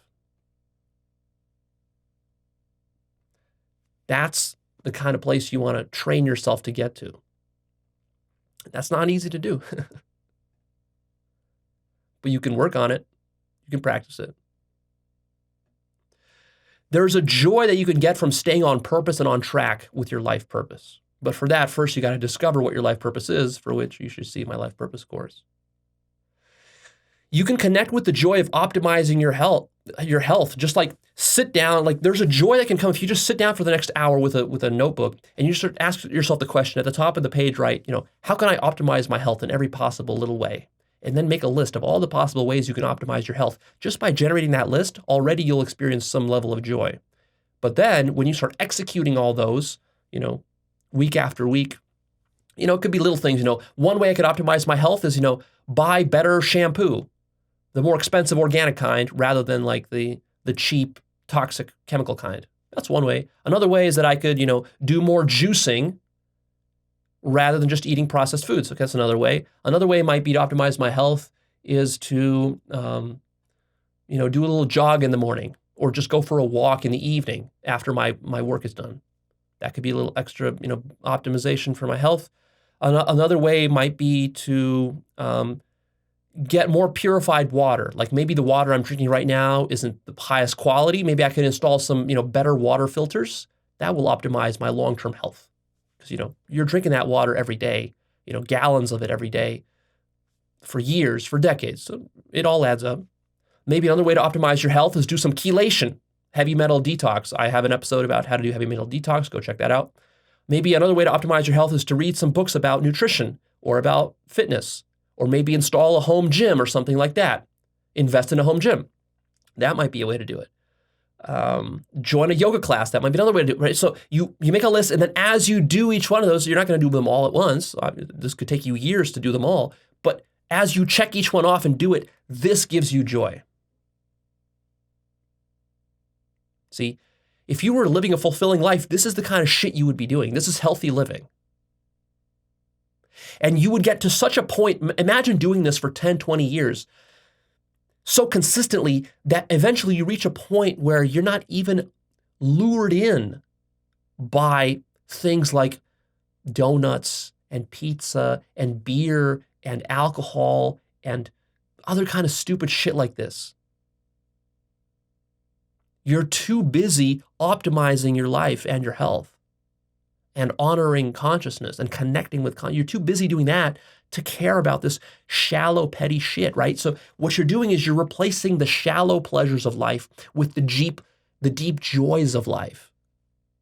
And you're at first, when you start doing this, you're gonna be sort of underwater in the sense that you're gonna feel like you're sacrificing a lot of pleasure and you're not getting a lot back in return immediately. Because you're gonna be saying no to some amazing pizza and beer, but you're gonna be saying yes to like some celery juice and some jogging. It's like, oh, well, that's not a really good trade. I feel like I'm losing in this trade. I would have won if I selected the pizza and the beer rather than the jogging and the celery juice, right? But then as you keep, building up these more subtle, spiritual joys, the depth builds on itself, and it reaches to the point where you reach a tipping point, and the shallow stuff, now all of a sudden, it doesn't fulfill you as much as the deep stuff. And that inflection point is crucial to reach in your life. And then you keep pumping into it more. And this equation completely, it completely seesaws in the other direction. And to the point where this stuff is just like, it's like if you tell me right now, Leo, hey, you want to go shoot up some heroin? We got some amazing heroin, in the back alley. Let's go do some. Like, if I hadn't spent 20 years investing in my life every single day, really building myself up, building up my mind, my brain, my body, all that, like building everything in my knowledge with my life, building all this up, then, and I had like nothing to do, I had nothing to lose, right? Then, yeah, maybe I would take you up on going up, shooting up some heroin. But when I have built up so much of this other amazing stuff going on in my life, the appeal of going shooting up heroin in some back alley, like there's zero appeal to that, zero. Actually, it's a little bit funny. Actually, there is some appeal to that because like at this point, I would be willing to shoot up heroin just to experience its effect on my consciousness, just purely from an exploration of consciousness perspective. And I bet you I could do it and not get addicted to it. Because the people who do get addicted to heroin, it's not actually so much because the heroin is so addicting, it's because they have nothing else going on in their life. That's one of the key discoveries about addiction that we've discovered in the last 50 years, is that addiction is not really about the chemical itself. You can addict yourself on almost any chemical, including sugar, caffeine, and fat, and other salt, and other things like that. The real thing that makes you an addict is a lack of these other deeper fulfillments in life that you've cultivated over a long period of time. If you're missing those and you've got nothing else going for you, then it's extremely easy for you to become an addict. And in that case, you probably already are one. You don't need heroin for that. How about connecting with the joy of exposing yourself to new experiences? By the way, I don't recommend you do heroin. even for the consciousness exploration aspects, I don't recommend you do it. you'll get a lot more out of psychedelics than you will out of heroin. It'll be a lot safer. The problem with heroin is that a lot of it these days is cut with fentanyl, so you just easily kill yourself through a unknown fentanyl overdose by consuming cut heroin. So a very, very bad idea. That's the other reason why I wouldn't do heroin, is because if I knew it was pure heroin, which you can't really know these days, but if I knew it was pure for sure, like from a lab, I'd be fine to do it. But but if you're just buying heroin online or off the street somewhere, chances are very high it's laced with fentanyl or cut with fentanyl. And so, yeah, it's like you're playing Russian roulette at that point. And the only reason you'd be stupid enough to play with that is because you have nothing else you've built up in your life. So you don't actually respect your life. If you respected your life, you would never play Russian roulette with yourself in that way. And in many other ways. All right, so the next point is connecting with the joy of exposing yourself to new experiences. I have a whole episode called Expose Yourself to More Experience. That's huge. This is how you learn. This is how you grow. Challenging experiences, things that take you out of your comfort zone. A lot of you guys just don't have a sense of direction in your life because you don't have enough experience base. Go actually do some shit. Travel around. Go to nightclubs, talk to interesting people, talk to some homeless people, work in different jobs, expose yourself to different kinds of experiences. This will grow you. This will create a sort of a grist for the mill. You can use that experience base to then build your whole life from that. You need some grist for the mill to get the mill going. A lot of you youngsters who are like in your early 20s or even lower than that, the reason it's difficult for you to get going with personal development, you just lack experience. So just go expose yourself to more experience. How about connecting with the joy of adding massive value to the world? This is something I talk about inside the Life Purpose course if you're interested in a deeper discussion of that. But for me, adding massive value to the world is a big thing that creates a lot of meaning for me in my life. Seeing myself as a value adder. That's something I'm going to talk about in the future is what exactly is value? How do you identify what value is? I'm not going to go into that here, but yeah, once you know what value is and how to find it, how to generate it, how to create it with your life purpose, and then how to share it with others. This is huge. It's hugely rewarding. And you might say, well, Leo, isn't all value relative? In the ultimate sense, yes. But still, practically speaking, even if you're a relativist, you still have values. You're living by certain values. And certain values are going to lead to a more fulfilling life than other values. And so values are huge. And I talk a lot about values in my Life Purpose course. A big chunk of the first part of the first third of the Life Purpose course is all about just helping you find your top 10 values. So if you're confused about that, check out the course. It's very practical in that respect. It's probably one of the most in-depth value-finding processes that you'll find out there in any self-help material. Like I spent a lot of time developing this process of how to find your top values. It's pretty rigorous and comprehensive. How about connecting with the joy of looking at beautiful things? Just that. This will make you fall in love with life. Like, it's hard for me to communicate how much joy I get out of beauty. The beauty of like when I walk out of my house, I look at trees, cars, the sun, the clouds, the desert where I live.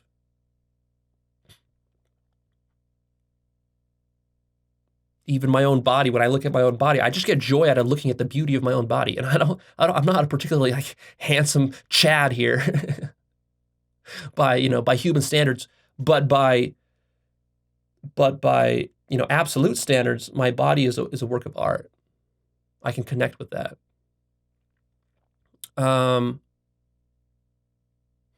Just that alone is enough to create an amazingly fulfilling life if you keep doing that. How about connecting with the joy of human connection, of conscious relationships?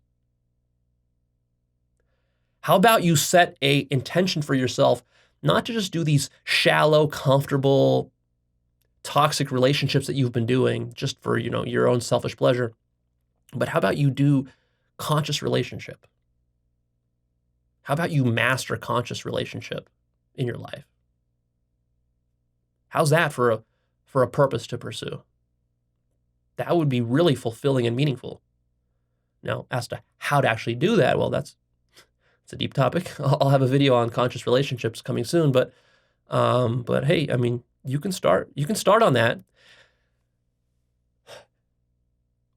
With all these points, do not get stuck with this common objection of like, Leo, yeah, but how do I do that? How do I optimize my health? How do I find the joy of looking at beautiful things? How do I add massive value to the world? How do I do conscious relation? I don't know how. Leo, tell me the 1, 2, 3, 4, 5 step process.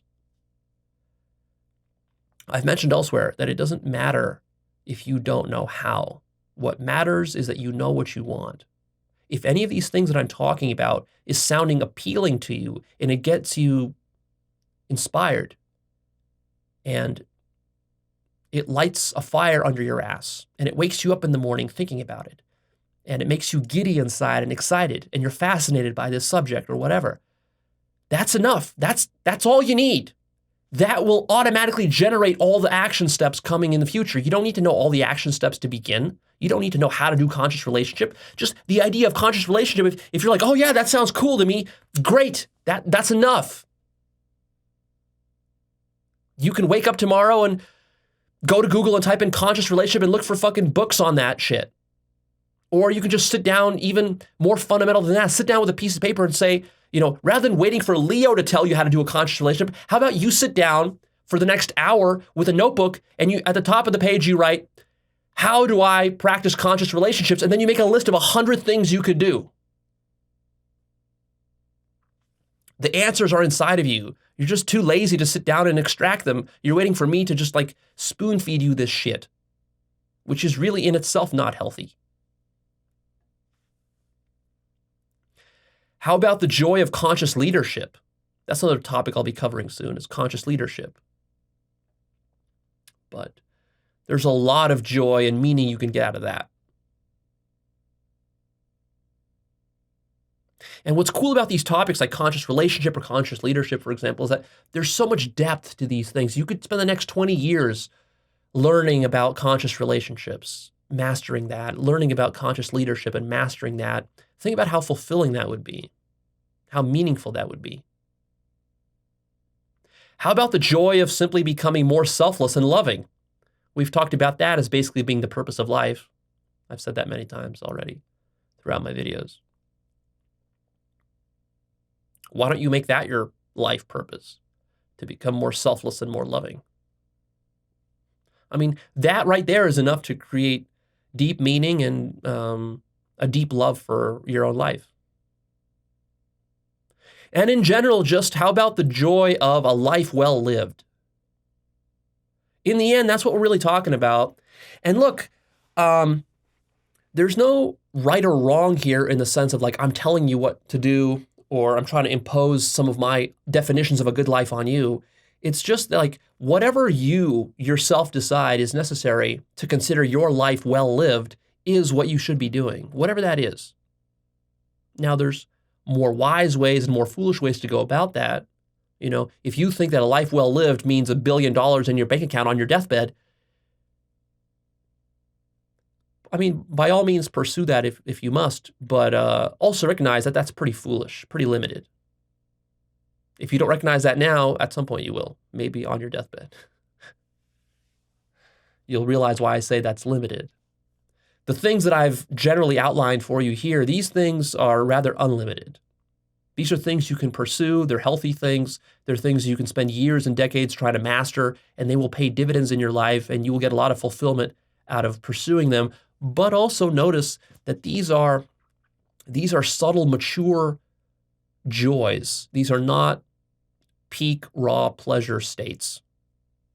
In a sense, you have to brainwash yourself into these joys, principles, values, and ideals until your mind is rewired enough that it sticks.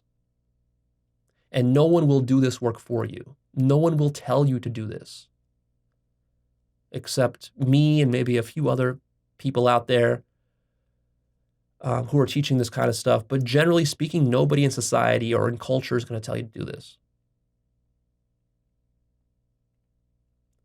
So now is the time for you to make a commitment to unhook yourself from dopamine.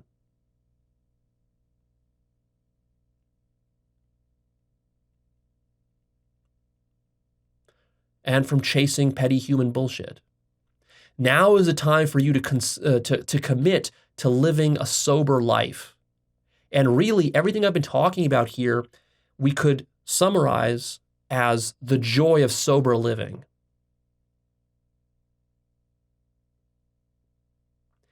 Imagine being so sober that you're hyper sober. You're conscious. The soberness breaks out into a sort of transcendent consciousness. That's, in a sense, what spirituality is. And that's what the best life possible is. The Hindus might call this the sattvic life. Sat means truth. Sat means like sober in a certain sense, whereas, as opposed to Rajas, they have Rajas, which is sort of like the overexcited, overstimulated life. And then they have, what's the other one? They have the other one where it's, I'm blanking on it. They have the Hindus have the third term, which is the kind of like the torporous life, the life where you're sleepy and lazy and you're depressed and you're gorging yourself on food. These are known as like the three gunas. So you want the sattvic kind of life.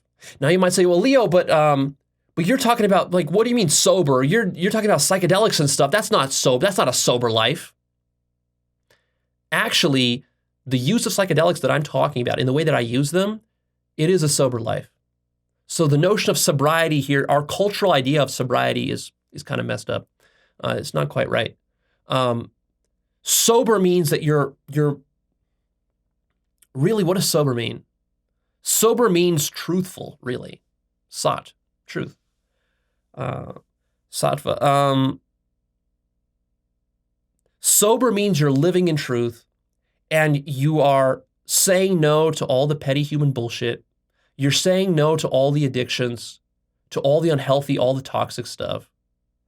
All the stimulation, the kind of like cheap, shallow stimulation, you're saying no to that kind of stuff.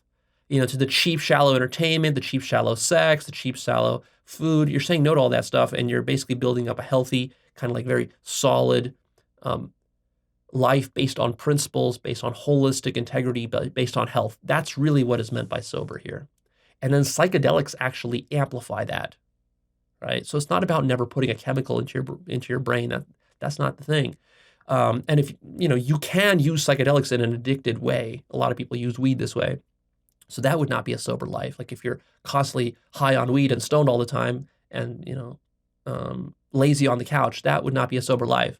But if you trip occasionally, like once a week, once a month, you do a deep trip and you discover, deep spiritual truths in that and have awakenings and God realizations and so forth, and you're using this as a spiritual modality in addition to all the other stuff you're still doing, right? You're not just tripping and then being an addict and sitting at home and watching cartoons.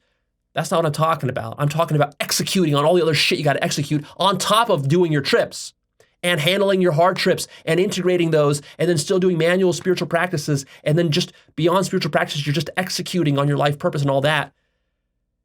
That to me is sober. In fact, that's beyond sober. And that, when you're doing 5-MeO-DMT or DMT on top of all the executing shit that you're supposed to be doing and living according to these principles and eating healthy and doing all that stuff, that is beyond sober.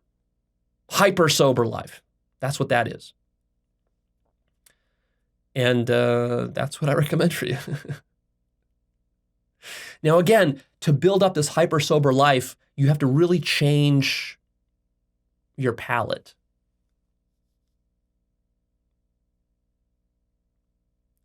It's not going to really compete head to head with just raw pleasure.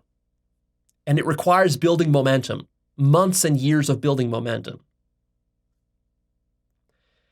You must reject mediocrity, laziness, weakness, wasting your life. Just in principle, the idea of wasting your life, this should be like the greatest sin in your mind.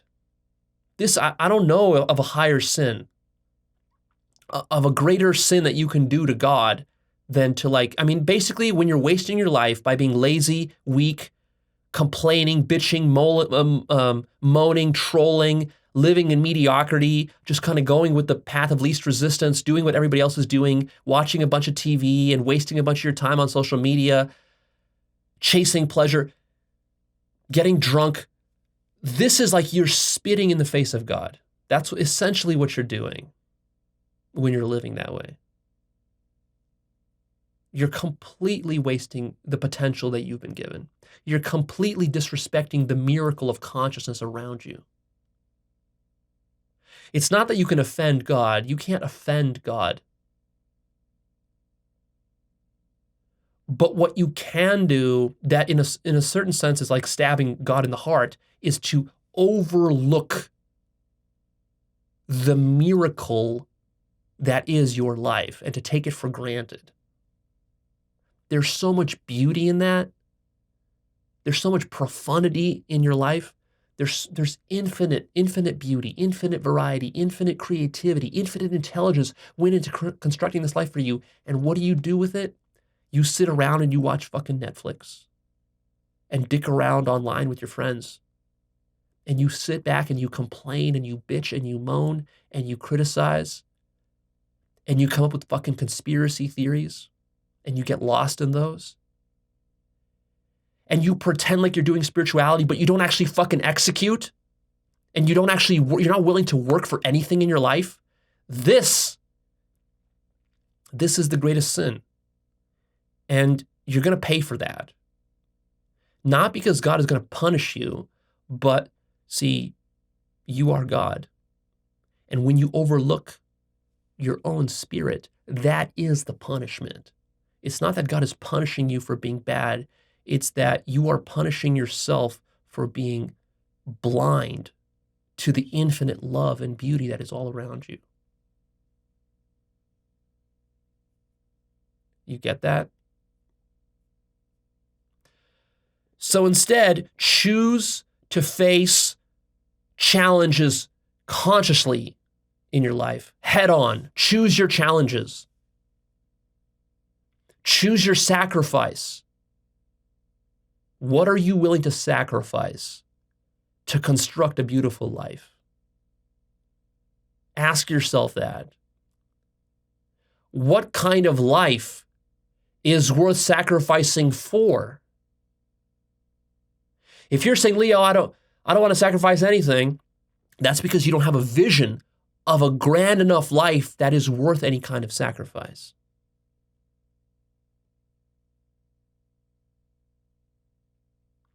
This also means no more sloppy living.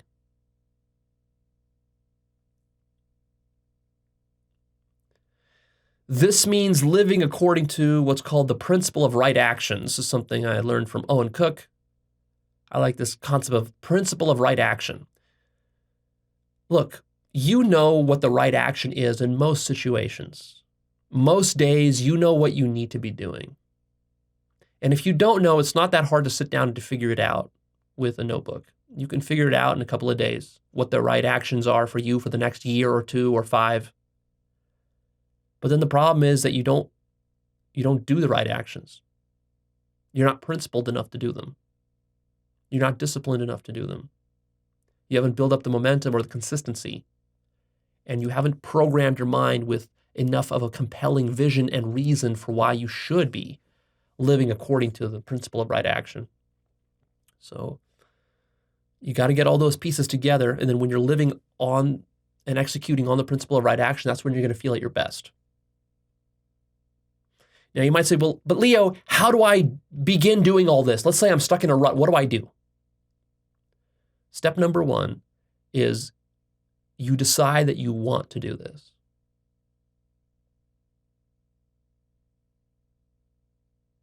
Decide that you do not want to be disillusioned with life. And that whatever it takes, you will do whatever it takes to build up your zest for life. and that disillusionment is not acceptable to you. A lot of this is just about what standards do you set for yourself? Do you respect yourself and your life enough to set a clear standard and boundary that you will not allow your life to go to waste? With disillusionment, with nihilism, with cynicism, with, victimhood. That's step number one. You can decide to do that.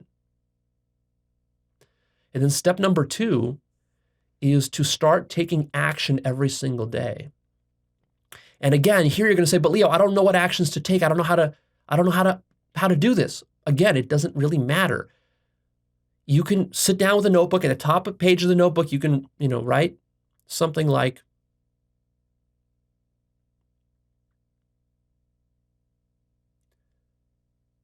what actions do I take that make me disillusioned with life? And write down a list. And then write down another question like, what would I have to do to convince myself to never take these kinds of actions again? And write down a list of what you'd have to do. And already, look, you've got your action list. And then start just doing it. At some point in this work, you have to stop thinking about it. Just keep it simple. Figure out what actions you got to take. Figure out what actions you don't got to take, the ones that are the wrong actions, and then just execute. Do the right ones. Don't do the wrong ones. It's that simple, right? There's times when you have to sit and contemplate and think. And then once you're done with that, then you have to act. And more thinking about how to avoid acting or to shortcut acting, that's not going to help you. That's just going to hurt you, right? Don't try to get too clever with your thinking where you think you can think yourself out of action. No. You do some thinking, and then that thinking leads to certain actions, and you got to go take that fucking action. Not think some more about how you should avoid it or how to make it easier. Don't worry about how to make it easier. Sometimes there's only the difficult way of doing something. Do it the difficult way. Later, if you find some easier, more efficient way, fine, you can switch. But usually when you begin something, you just start doing it in an inefficient, difficult way. But you do it. It doesn't have to be perfect, you just do it. Like, don't underestimate the power of just vision, of just knowing what you want. Like, if you know deep enough that you do not want to be disillusioned by life, that's enough for you to break yourself out of this rut. But like, you have to really latch onto that. It's not enough for you just to sit there and think about it for 10 minutes and then to forget about it and then go back to watching TV the next day. That's not going to work. Like, you gotta like really latch on to what you want. You have to get very clear about it and very serious about it. In your mind, when you say you want something, I want you to stop just wanting things, just like wishing for things. Like, when a mature person wants something, what it means to want something, if you want something, you're going to sacrifice and work for it. That's what it means to want something. If you're not going to sacrifice and work for it, that means you don't actually want it.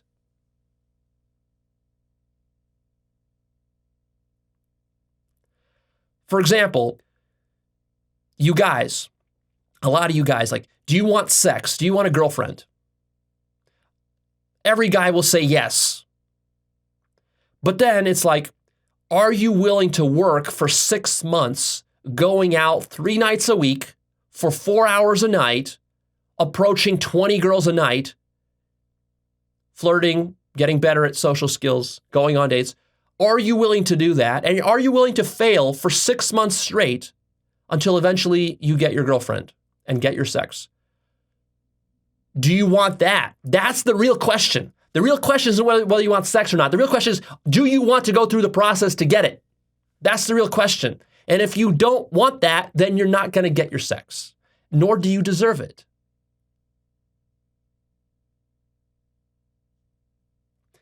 And if you were really wise and mature, you would say, yes, I want that.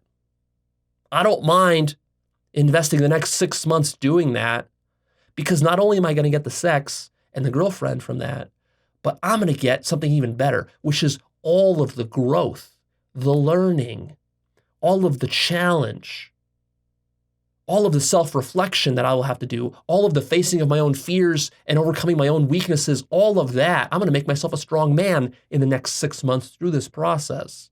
In fact, what I want is the process more than the sex or the girl.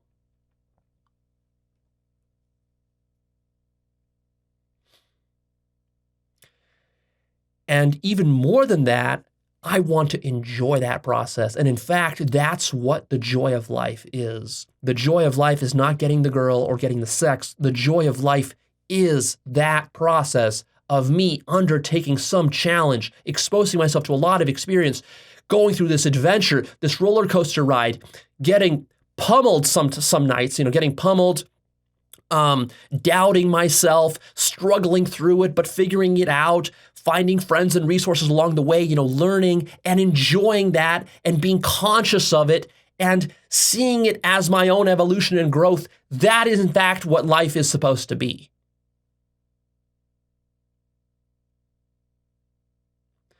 Not just people handing you goodies on a silver platter. Like, here's some pussy on a silver platter for you. No, that doesn't make a fulfilling life. If you were handed pussy on a silver platter, you would take it for granted. In fact, plenty of guys get handed pussy on a silver platter. These guys do not appreciate pussy. They don't appreciate women. They don't become good lovers. They don't become good at sex. They have no idea how to have amazing sex. They don't know how to please a woman, nor do they know how to please themselves.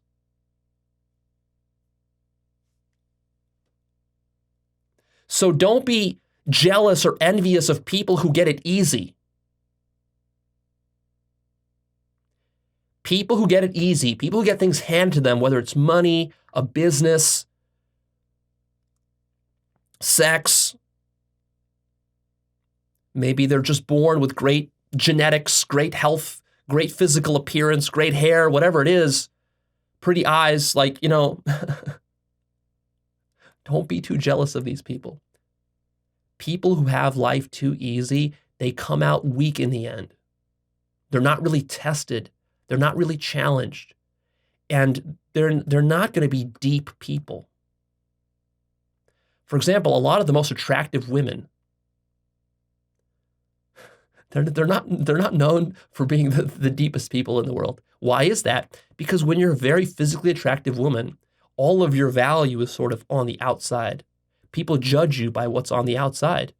What's on the inside doesn't matter so much, because men and other women even, they just appreciate you just for the outside. And then, imagine growing up that way since you're like a teenage girl. You grow up that way, like pretty girl. Everybody kind of like kisses your ass, is extra nice to you, gives you things. Guys will give you things. They'll buy you drinks. They'll take you on vacations, and they'll fly you around in their fancy cars, all this sorts of stuff. This will spoil you. Imagine how this spoils these girls. And then these girls, I've spoken to some, they're so fucking shallow. There's nothing spiritual going on. It's just like a empty husk. And you think oh, well, wouldn't it be nice to be this girl?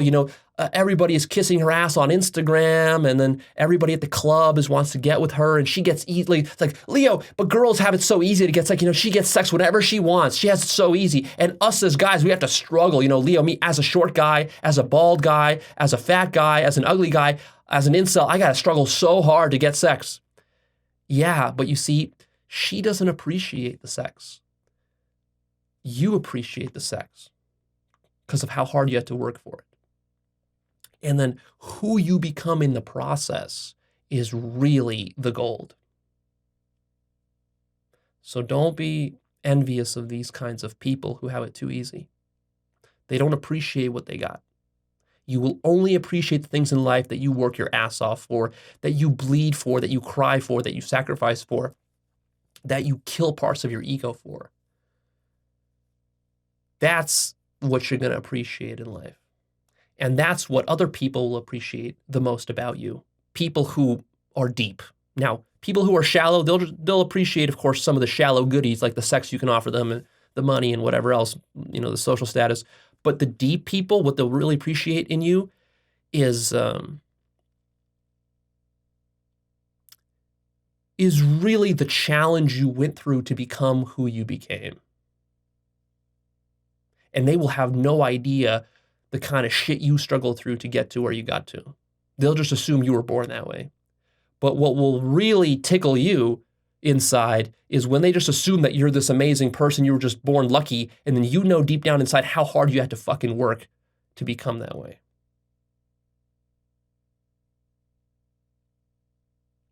Like when I go out to the club, a lot of times, I meet random people. Sometimes, just the other day I was out. A lot of times I meet people who know me from Actualized.org. Fans will meet me out there, shake my hand, stuff like that. And a lot of times they'll say, "Oh my God, you're so extroverted." And in my mind, I'm thinking like,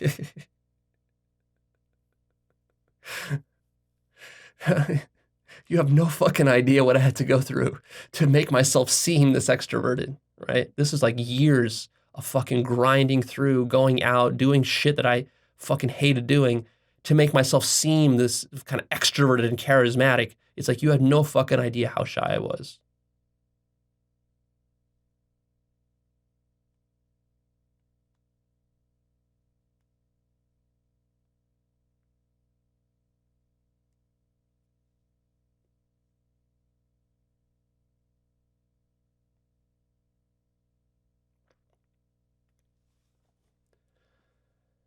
The most fulfilling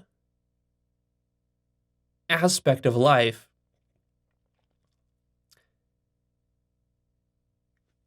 is who you're going to become by working your ass off to evolve and to grow yourself. And the deepest challenges you're going to have to face, your own deepest inner demons, you're going to have to face.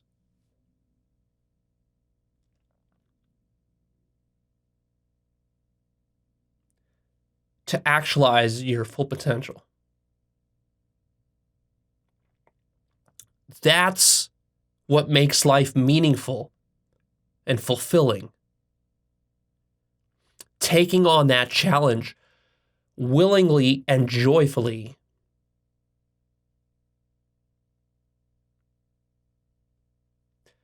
That's like a noble warrior going into battle. That's the hero's journey. I've talked about that in my episode called The Highest Hero's Journey. Go check that out. I also talk about it in my life purpose course.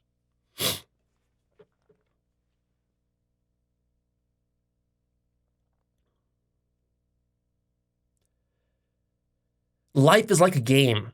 Life is like a simulator, right? And a game only works when there's challenge. Games that are too easy are not rewarding. You know this if you're a serious gamer. That's how you have to treat life. It's a game, but you have to play it seriously. It has no point, but you play it seriously nonetheless.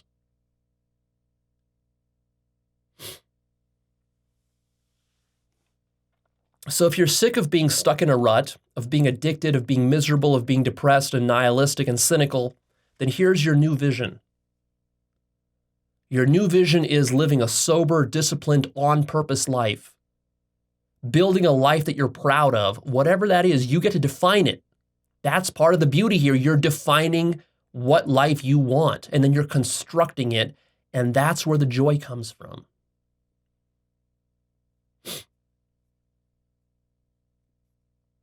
You're creating a life according to your unique values and strengths. In a sense, you're carving out your own destiny, and you're fighting for it, and you're struggling for it. And you're going through all the challenge of that. And imagine this as your ultimate vision of what you're working towards is eventually you're going to work through all of this shit and you're going to develop an infectious love for life and for consciousness. That's what you ultimately want.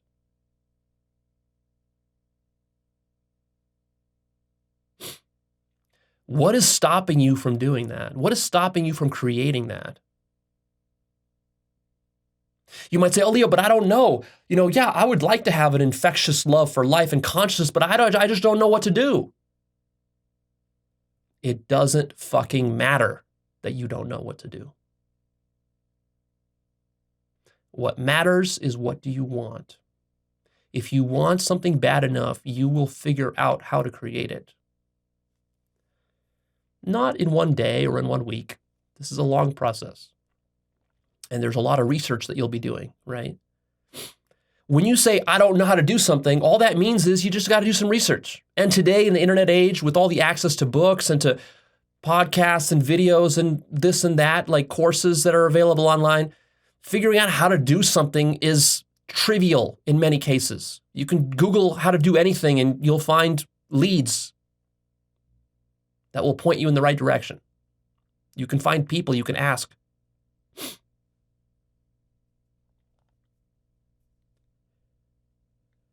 The problem is that the problem isn't that you don't know how to develop an infectious love for life and consciousness. The problem is that you're not taking that goal seriously. Again, what it means to say that you want an infectious, like, let me just ask you, do you want, right? Like, serious, do you want an infectious love for life and consciousness? Do you want that? Yes or no? Now, if you answer yes, realize what you're saying. What you're saying is that you're willing to do whatever it takes and to work as long as it takes to develop that. That's what you're saying yes to. You're not just assuming it's going to fall on your lap. I'm not just going to hand it to you.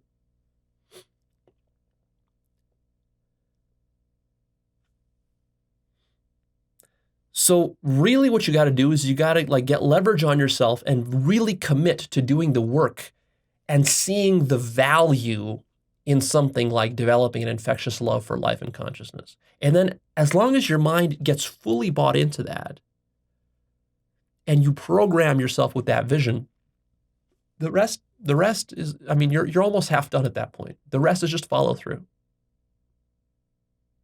You'll figure out the rest. Trust that you'll figure out the rest.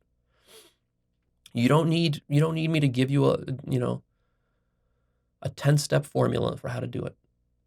Although, of course, that is what I'm doing through all of my videos.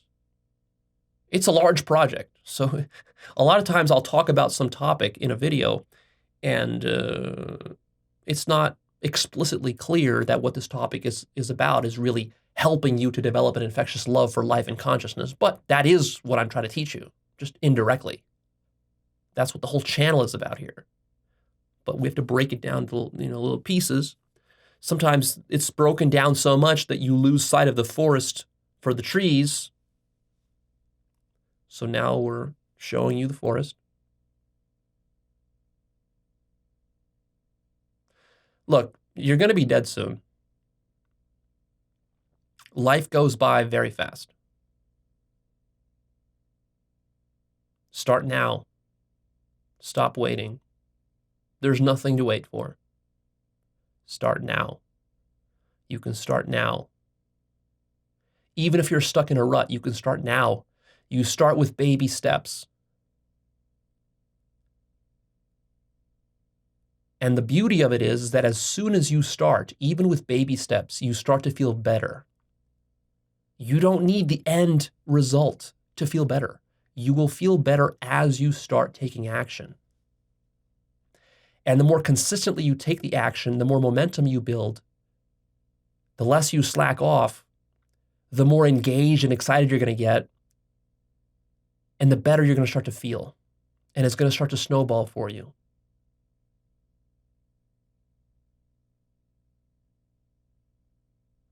And then you're living life on purpose. You're living life consciously.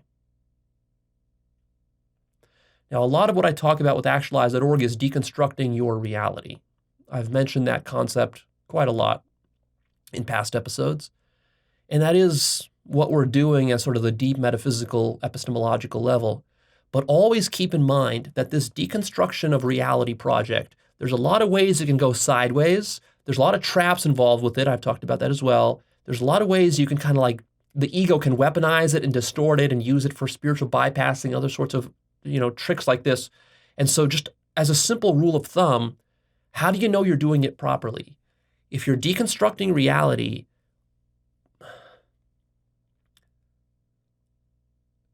you're going to deconstruct your reality, yes, but you're always going to maintain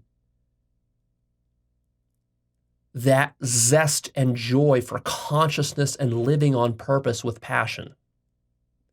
You're not going to deconstruct that.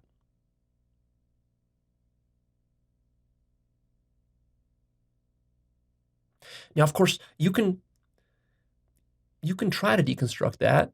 And at some point, if you get deep enough, you will have to deconstruct your life purpose and even your passions and so forth. But the purpose of the deconstruction, when the deconstruction is really done successfully, in the end, what it leaves you with is an appreciation. It leaves you in a state of profound not knowing and a deep appreciation, a recognition of the mystery of consciousness, of reality, and the miracle that it is, the divinity of consciousness. And that is an exciting thing, right? Like, your eyes should be glowing when you're fucking awake. You're so awake, your eyes are glowing at the wonder around you. Like, what the fuck is this thing that we're in? And like, you should be falling in love with it, not moping around and being lazy and watching TV, but like, you should be getting sucked and absorbed into the radiant beauty of everything you see around you.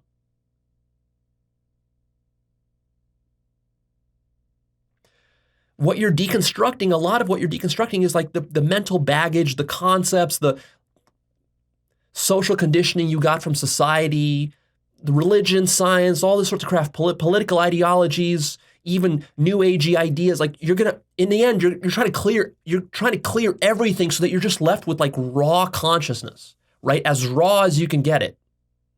And then it's just going to be raw consciousness, plus it's just natural radiant beauty, and then your passion for it, your love for it, and then just whatever naturally, spontaneously, wherever that leads you, whether that leads you towards art or towards socializing or towards relationships or marriage or family or a big business you want to start or some organization you want to start or a commune you want to start, whatever you want to do, wherever, your passion draws you towards, your passion for consciousness.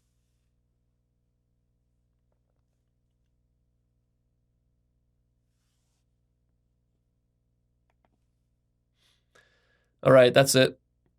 Hope that inspired you a little bit. Bit of a motivational speech for you. The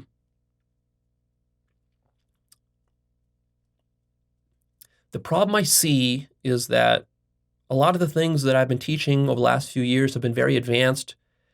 They're very abstract, very metaphysical, existential, philosophical.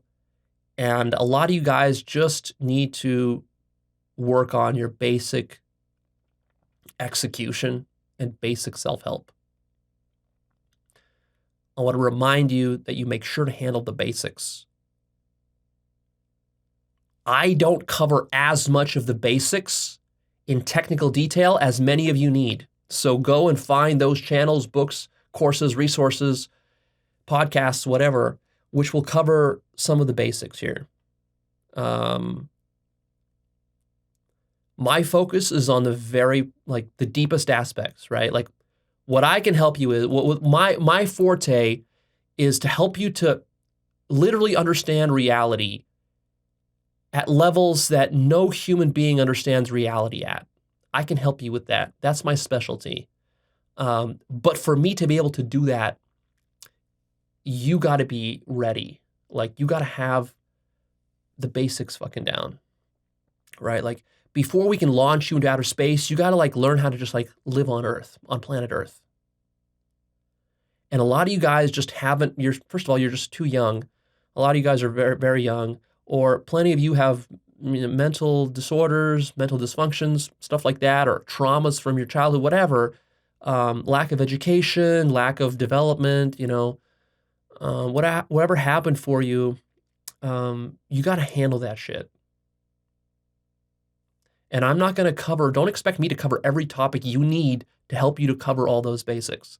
I'm teaching advanced stuff. I say advanced not just to make myself, put myself up on a pedestal. It truly is advanced. And if you don't handle the basics, your life is going to be kind of like inverted and upside down. You're going to have a lot of advanced theory and maybe even some advanced awakenings, and you have some mystical experience and so forth.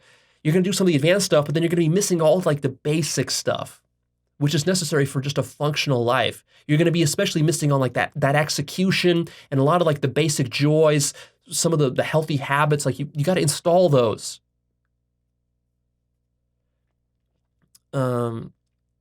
So make sure you do that, and you utilize other sources. I have books on my book list that will help you to do that. But reach out, find those sources. There are many sources out there that are better than I am at teaching you, the sort of like simple basics. Because like my mental energies, I don't want to waste my mental energies on that, because there's plenty of that already out there. I want to put my mental energies towards like the very tricky, very subtle, very advanced stuff that you're really not going to find anywhere else. Because that's just what my greatest strength is, also what my passion, my interest is in, and I got to follow my passions. So make sure you don't skip on that, because you will regret that. And in fact, you will then start to blame me for it, because you'll say, oh, Leo didn't teach me the basics that I needed to know. Leo didn't teach me to tie my shoes, and Leo didn't teach me to cross my T's and dot my I's. Yeah, because that's not what I'm here for. So make sure you're clear about that. You're not fooling yourself. Some of you guys fall into the trap of just like listening to me and only to me, thinking that you're going to get everything you need from me. And I'm telling you that that's not correct. So be careful with that trap. And also, one final thing I want to point out is that I am working on some new courses. In addition to the Life Purpose course, the new course I'm working on, it's going to be even more practical and life-changing than the Life Purpose course, which already gets a lot of very positive, sort of like practical, life-changing testimonials and reviews. But it's gonna even top that one. I've been struggling to finish it. It's maybe like, I have it outlined, maybe half of it. I need to finish the outline and then start recording videos on that. I mean, I'm hoping to get that done like by the end of the year. Stay tuned. Like when that course is released, that's going to be like a game changer. That's going to take all of the free actualized content. It's just going to like take all that and like fucking double it. It's going to show you how to take all the abstract, like really abstruse, difficult concepts that you don't know how to implement. It's going to show you how to implement all of them. So it's going to be a technique that shows you how to implement all of the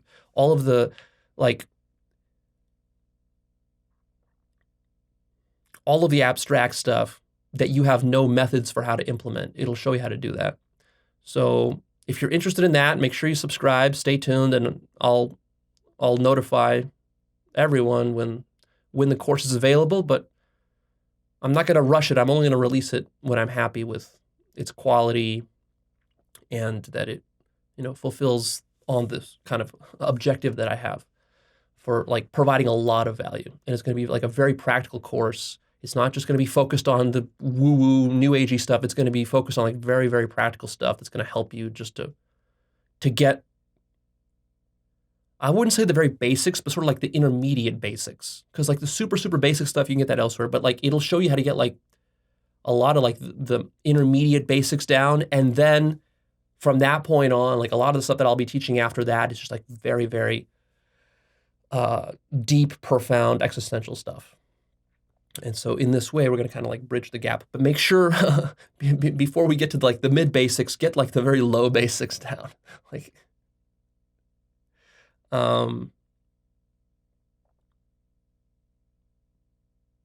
it's almost like getting, like a basic education. You need a basic education before you can start to read advanced books and stuff like that in college. Like what I teach basically is like college level material stuff. And I sort of expect that you did good in high school. So make sure you go back and finish your high school classes, all the stuff you missed in high school that you kind of were lazy about, get that handled.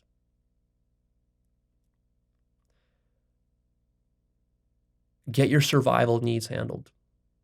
Get your shelter, your work, your money, this basic stuff, get that handled. The sooner you can get that handled, the sooner you can move on to like the intermediate and advanced stuff. That's where things get really interesting.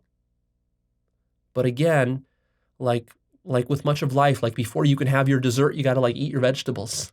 That's kind of how it has to work here, right? The dessert here is like the advanced enlightenment stuff. That's like the dessert. And the problem is that if all you eat is dessert with no vegetables, you're going to see how that's going to backfire on you. So just watch out for that trap. And otherwise, stay tuned. I have a lot of exciting, both advanced and practical topics coming over the next year. I've planned out like over 30 different videos and topics that I'm going to try to make them more practical than they have been over the last couple of years. So you guys are going to be interested in sticking around for those.